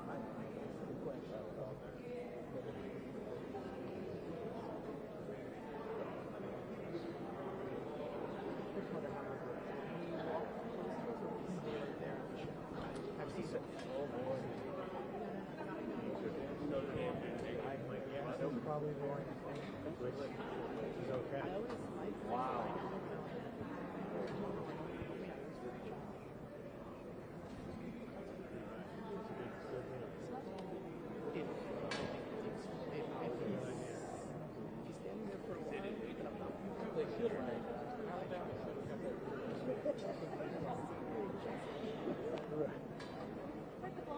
It's worth a shot.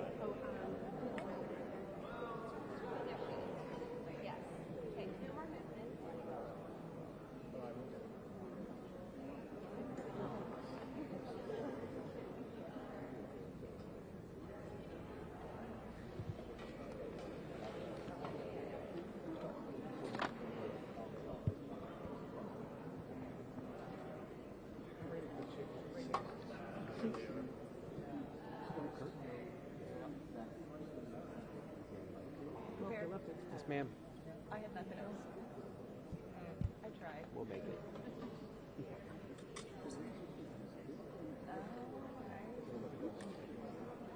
Is he here, Jeff? Yes.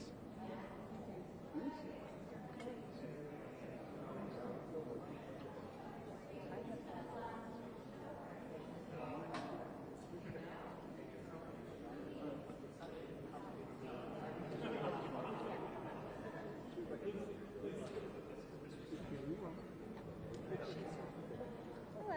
I'm John. Yes, John, we met this morning, or this Friday, afternoon. we spoke on Friday. Yes, but I was standing here Stand by. earlier.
appreciate that. Yeah. Of course. Yeah. No, that's great. That's why I was doing it, not. There we go. This is where I want to be. I was just saying, if he ends up walking down the line, yeah, he'll probably just stop on the spot and take questions. That's what he did for Landis. So if he just stops somewhere in the middle, that's best practice.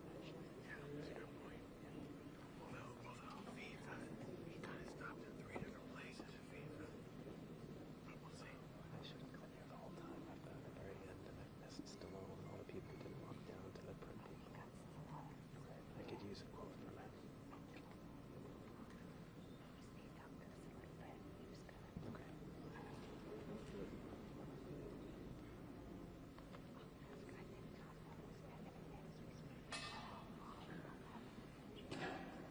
That'd be great.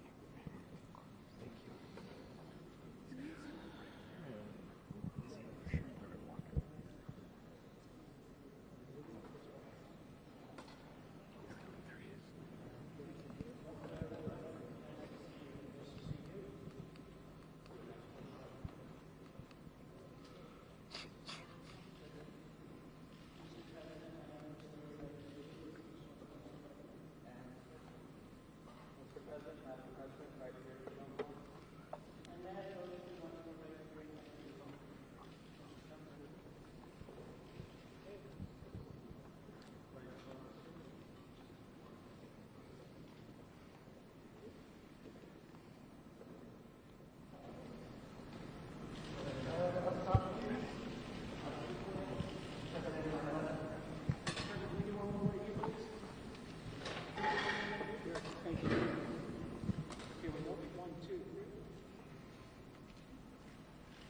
Thank you so much. Thank you. Sir, this is one of the most prestigious nights in American arts, and you are hosting, I understand, tonight the first president to do that. What does this mean to you personally, also as the chairman of the Kennedy Center? Well, it's very exciting being chairman, but maybe more importantly, saving this incredible structure and building and concept.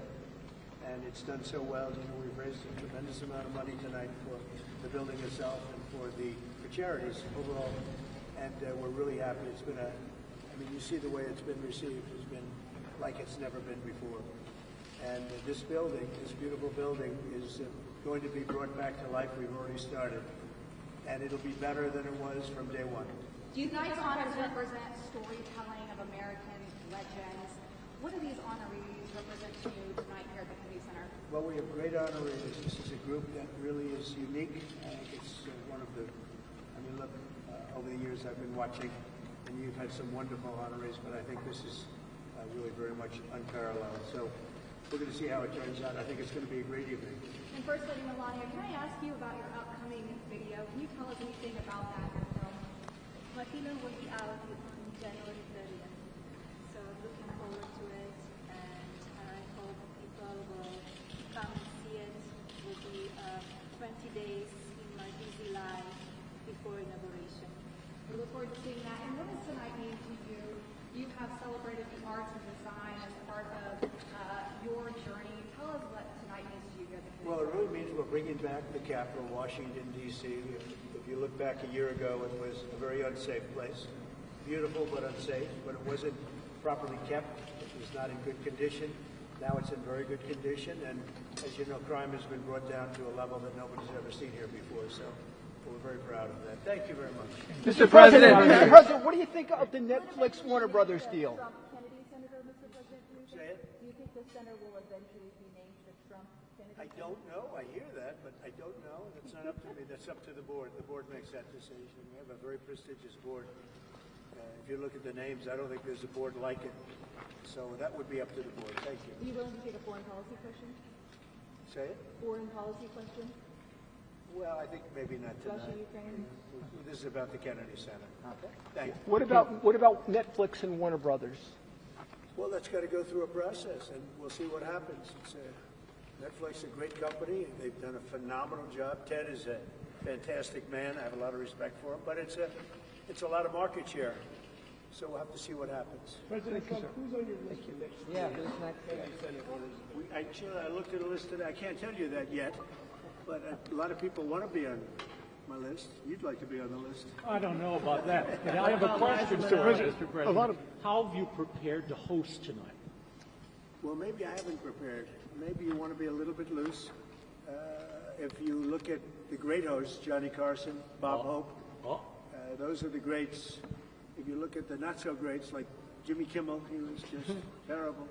But no, I think you want to be just loose and not a lot to prepare for. Really. You know what you have to be? You have to be yourself. I've been asking your cabinet tonight, is this going to be more Johnny Carson or Don Rickles? Well, Don, I knew them both, and they were both great guys and friends of mine. Both difficult, very difficult, but great. I mean, I was really very close to both of them. You can't compare them. They were very different. Why did you want to Johnny Carson for hosting was top of the line. President Trump, Jesse Waters has a question for you. What was your favorite moment of 2025? It was a big year. I think when Jesse Waters interviewed me. It was such a phenomenal interview. He's a great guy, and you're a great guy. You're doing a very good job out there. I'm proud of you. Thank you so much, President Trump. Who is on your naughty list this year? Oh, that's a long list. I better not tell you, it would start a problem out there in the world. No, we have a pretty big naughty list, but our country is doing well. We're the hottest country anywhere in the world right now. And a year ago, we were a dead country. We were a dead country that was laughed at all over the world. We're the hottest country in the world.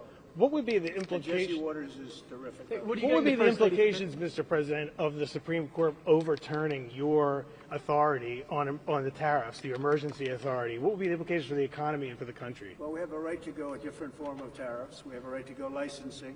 We have a right to go other ways. But the form of tariffing, as we call it, the current form of tariffing that's before the court, gives us great national security, more than anything else, because it allows the president to act quickly and effectively, swiftly, and make a decision.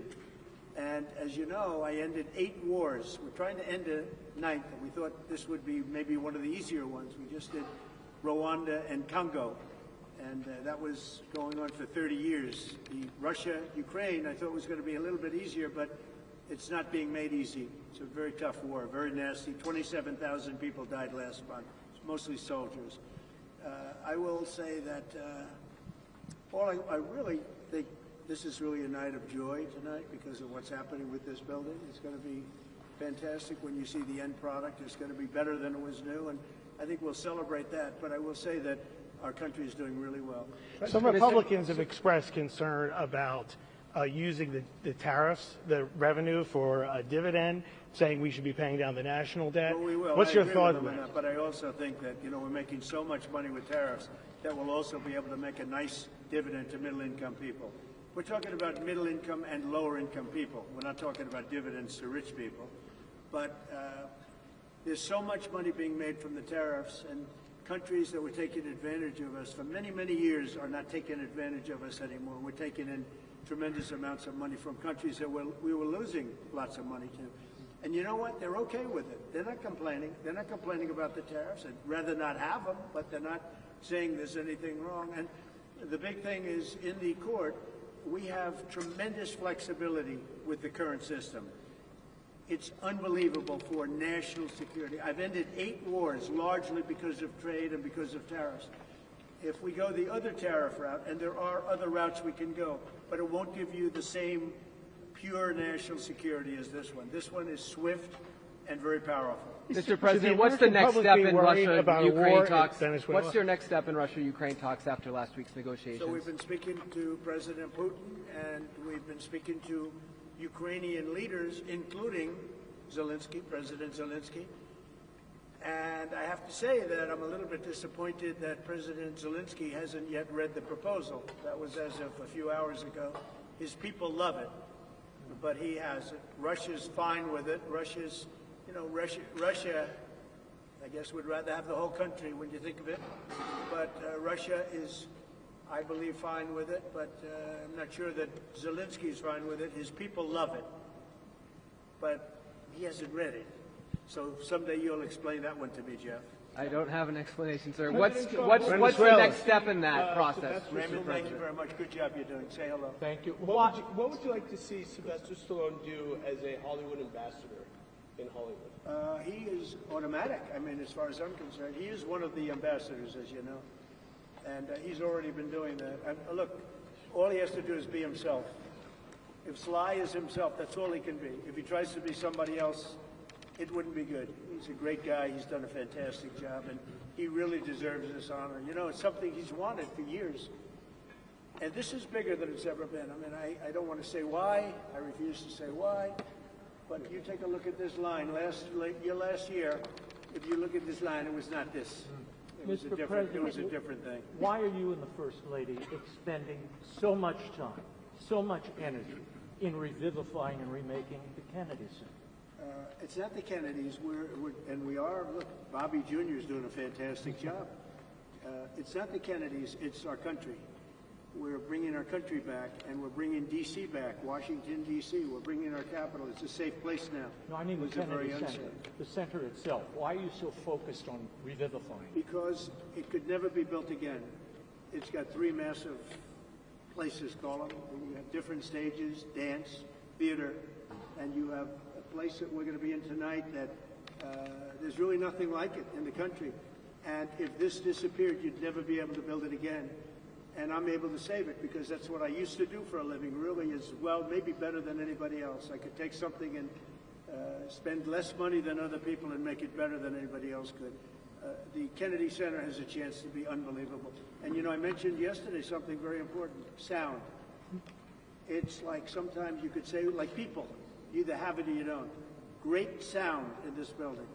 A lot of times, and you know the Lincoln Center saga, they've rebuilt one building, most important building, they rebuilt it 4 times, and they've never been able to produce really great sound.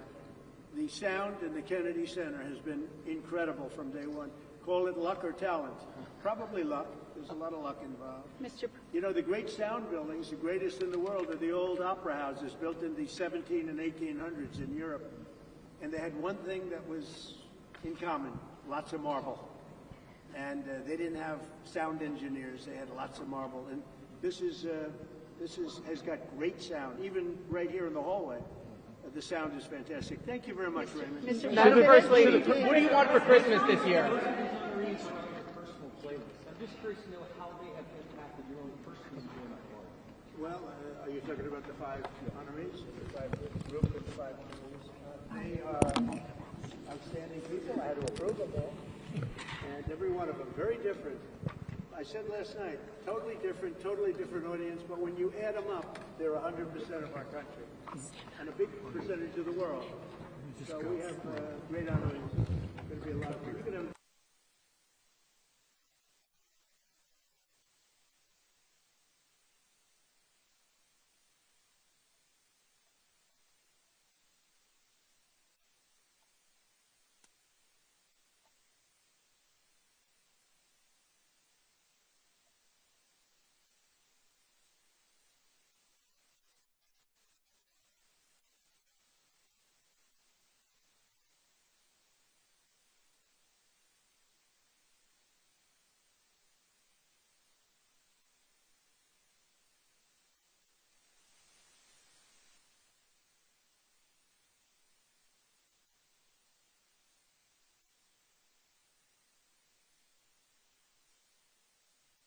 Get the president to host.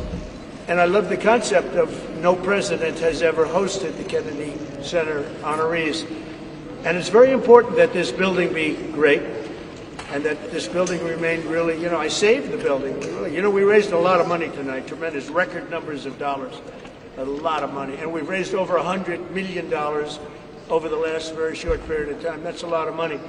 And that money goes into the rejuvenation and the rebuilding of the building, and a lot of it's already taken place. A lot of the things that you don't see have already taken place. Mr. President, and your words as you're saving the building, when will locals who come to the Kennedy Center, who live here, when will we start to see all of the changes? And do you have a timeline for when this will all be wrapped up? Over the next 4 or 5 months, we're going to have it very well set. You see the outside, the columns, they're beautiful. You know, they had a fake gold color, and now they're beautiful, gleaming white. And everyone's talking about that. It sounds like not much of a change. It's a massive change. You know, the white against the white marble. The marble is being rejuvenated. They're great pieces of marble, but they've been let go and they've been tired. And I always say you can take a 100th of an inch off of a piece of marble and you have a brand new piece of marble, but nobody does that. It's not an easy process. But if you look on the outside of the building, people see already a very big difference. Is the First Lady involved in the style and the change that's happening here? Yeah, she's got great taste. I'll ask her. I'll ask her opinion. She liked the white as opposed to the fake gold. But they had the fake gold. You know, the one thing about gold, you can never imitate real gold. They've tried to do it for years. Paint, gold paint. Gold paint never works. Mr. President. You got to go for the real 24-karat gold. Yes. Yes, sir. Is there another president other than yourself who you think would have done a good job hosting the Kennedy Center office? Hosting, yes. Building, no.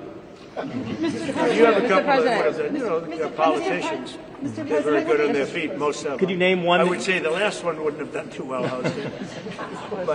but you know, we've had some great politicians. Excuse me, John F. Kennedy would have done a very good job hosting. But building, no. I will build better than anybody. I build better than anybody. Thank you. Mr. President, $23 million was made tonight, nearly doubling. $23 million was made tonight, nearly doubling last year. Yeah. Why do you think that is? Maybe we had something to do with it. I don't know. We doubled up last year. It's really much more than that because we've done over 100, not including tonight. We've done over $100 million already. And those are numbers that the Kennedy Center has never seen before. It's doing really well. Thank you for that question. How is this celebration and the big, beautiful ballroom for the White House, how is this tied into... You've done so much for American greatness. Talk to the next generation about how important the values are that you're celebrating tonight are to American greatness. Things like self-discipline, creativity, talent, those things. Well, the young generation, I think, is going to grow up strong. We have a very different country than we had a year ago. A year ago, we had a country that was in big trouble. Now we have a country that's the talk of the world, and everybody's respecting us again, and young people are respecting us again, too. I won the young vote. The Republicans never win the young vote. I won it easily, and I want to thank Charlie, and I want to thank TikTok, and there are a lot of reasons for it, but there's never been a Republican who won the young vote, and I won the very young vote, so that's a good sign. Thank you. Mr. President, why did you select Kiss for the honor this evening? Do you have a favorite Kiss song? Well, I like them as people. I've listened to their music over the years. They are characters, too. They really are. I don't know if you saw last night the speeches. They were great. They really made some great speeches last night. And they're very popular. A lot of people, write in and ask us to select. So, think of it. Sylvester Stallone was not picked for any of this time. He's one of the greatest movie stars of all time, based on revenue, based on, Rocky and Rambo and the numbers. No, I doubt. Maybe there's a couple of stars that have done something equal, but really there's nothing like it. So we're going to have a very exciting night. But Kiss is terrific. Mr. President, two questions. What are you looking forward to most about hosting tonight? And number two, Secretary Duffy says you are the master of the playlist out on the Rose Garden Club. What's your favorite song to listen to on the Rose Garden Club? Well, I have so many different songs. And, look, Lee Greenwood really hit big with that. It was from day one. We put it on the first rally, and we never took it off, and he's great. But I have a lot of favorites, and I can tell you that we both love Elton John, special man, special guy, and he's really talented. We like a lot of different. I like a lot of different songs, a lot of different types of music. I have a good playlist. Thank you. Thank you. Mr. President, what would you like to see for American 250 here at the Kennedy Center? Well, we're going to have a lot of events. Some of the UFC press. We're going to have the fighters coming over talking about the fights. It's a big deal. The UFC on June 14th. It's going to be June 14th next year. And they're building an arena. The great Dana White's building an arena. And they're going to have 8 or 9 championship fights, the biggest fights they've ever had. Everyone's a championship fight. And everyone's a legendary type of fight. He's actually holding back fights right now for 6 months so he can do it for this, for 250. I think 250 is going to be amazing. I think the arena is going to be 5,000 or 6,000 seats right in front of the front door of the White House, and 100,000 people in the back where they're putting up 8 or 10 very big screens. That's going to be an exciting night. So many people are asking for tickets, the UFC. Thank you. Mr. President, you mentioned some of your favorite songs. Mr. I President, did. I met with Ted. I think he's fantastic. I think he's, in the history of Hollywood, has really been almost, you could say, nothing like what he's done. You'd go back to Louis B. Mayer, maybe, Metro Goldwyn Mayer, MGM.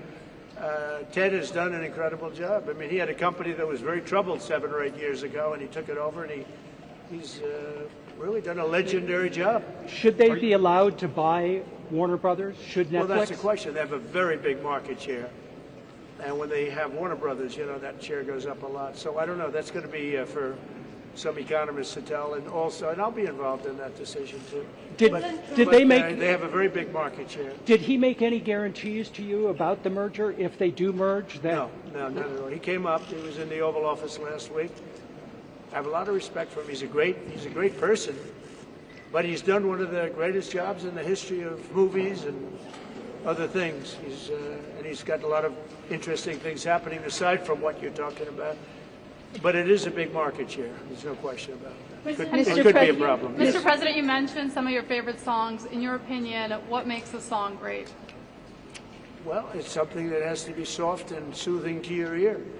I like some songs that other people don't like, you know. That's like why what? They have, you ever hear the expression? That's why they have menus in restaurants. We're all different. We all order different things. Otherwise, you just serve one meal and that would be it. Are you a country music fan? But I love country music. And we have the king of country music tonight. So that's another one. President Trump, will you rename the Kennedy Center the Trump Center? It's not up to me. We have a board of 40 people that are really the most prestigious people in the United States. We have the honorary chairwoman on the board, right? As the First Lady, she's honorary chairwoman. But it's a really prestigious board, and that's up to them. I don't know what they're doing about that. And can you tell us about we are doing a lot. Look, we are saving the Kennedy Center. And can you tell us how did you choose the nominees today, the winners today?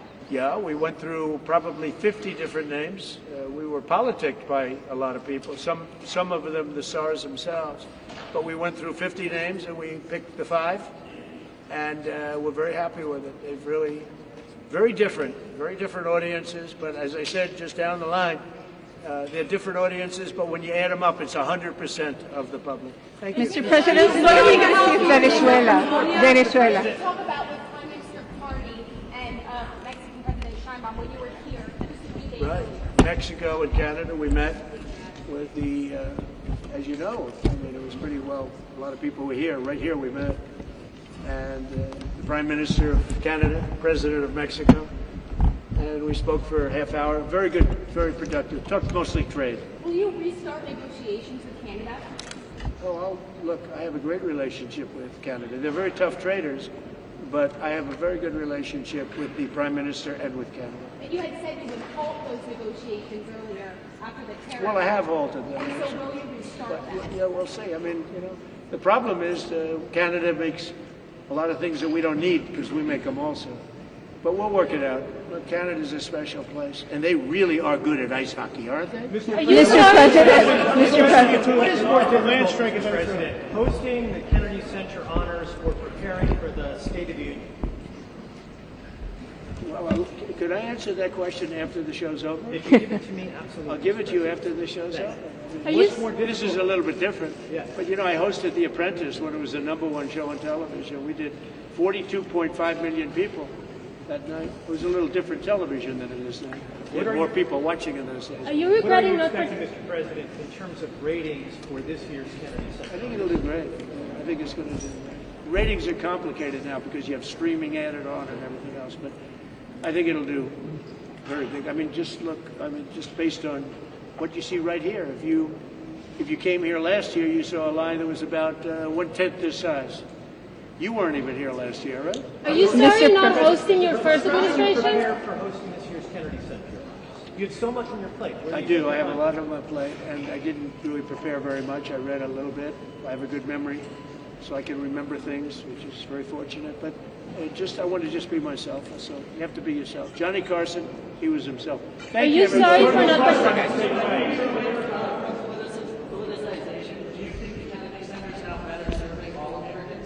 I think it is. I think it's been really enhanced very greatly over the last 10 months, meaning since we've been here.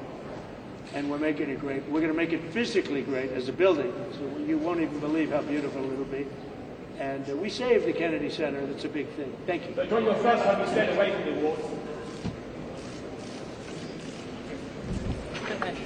Okay, I got Don't move. everything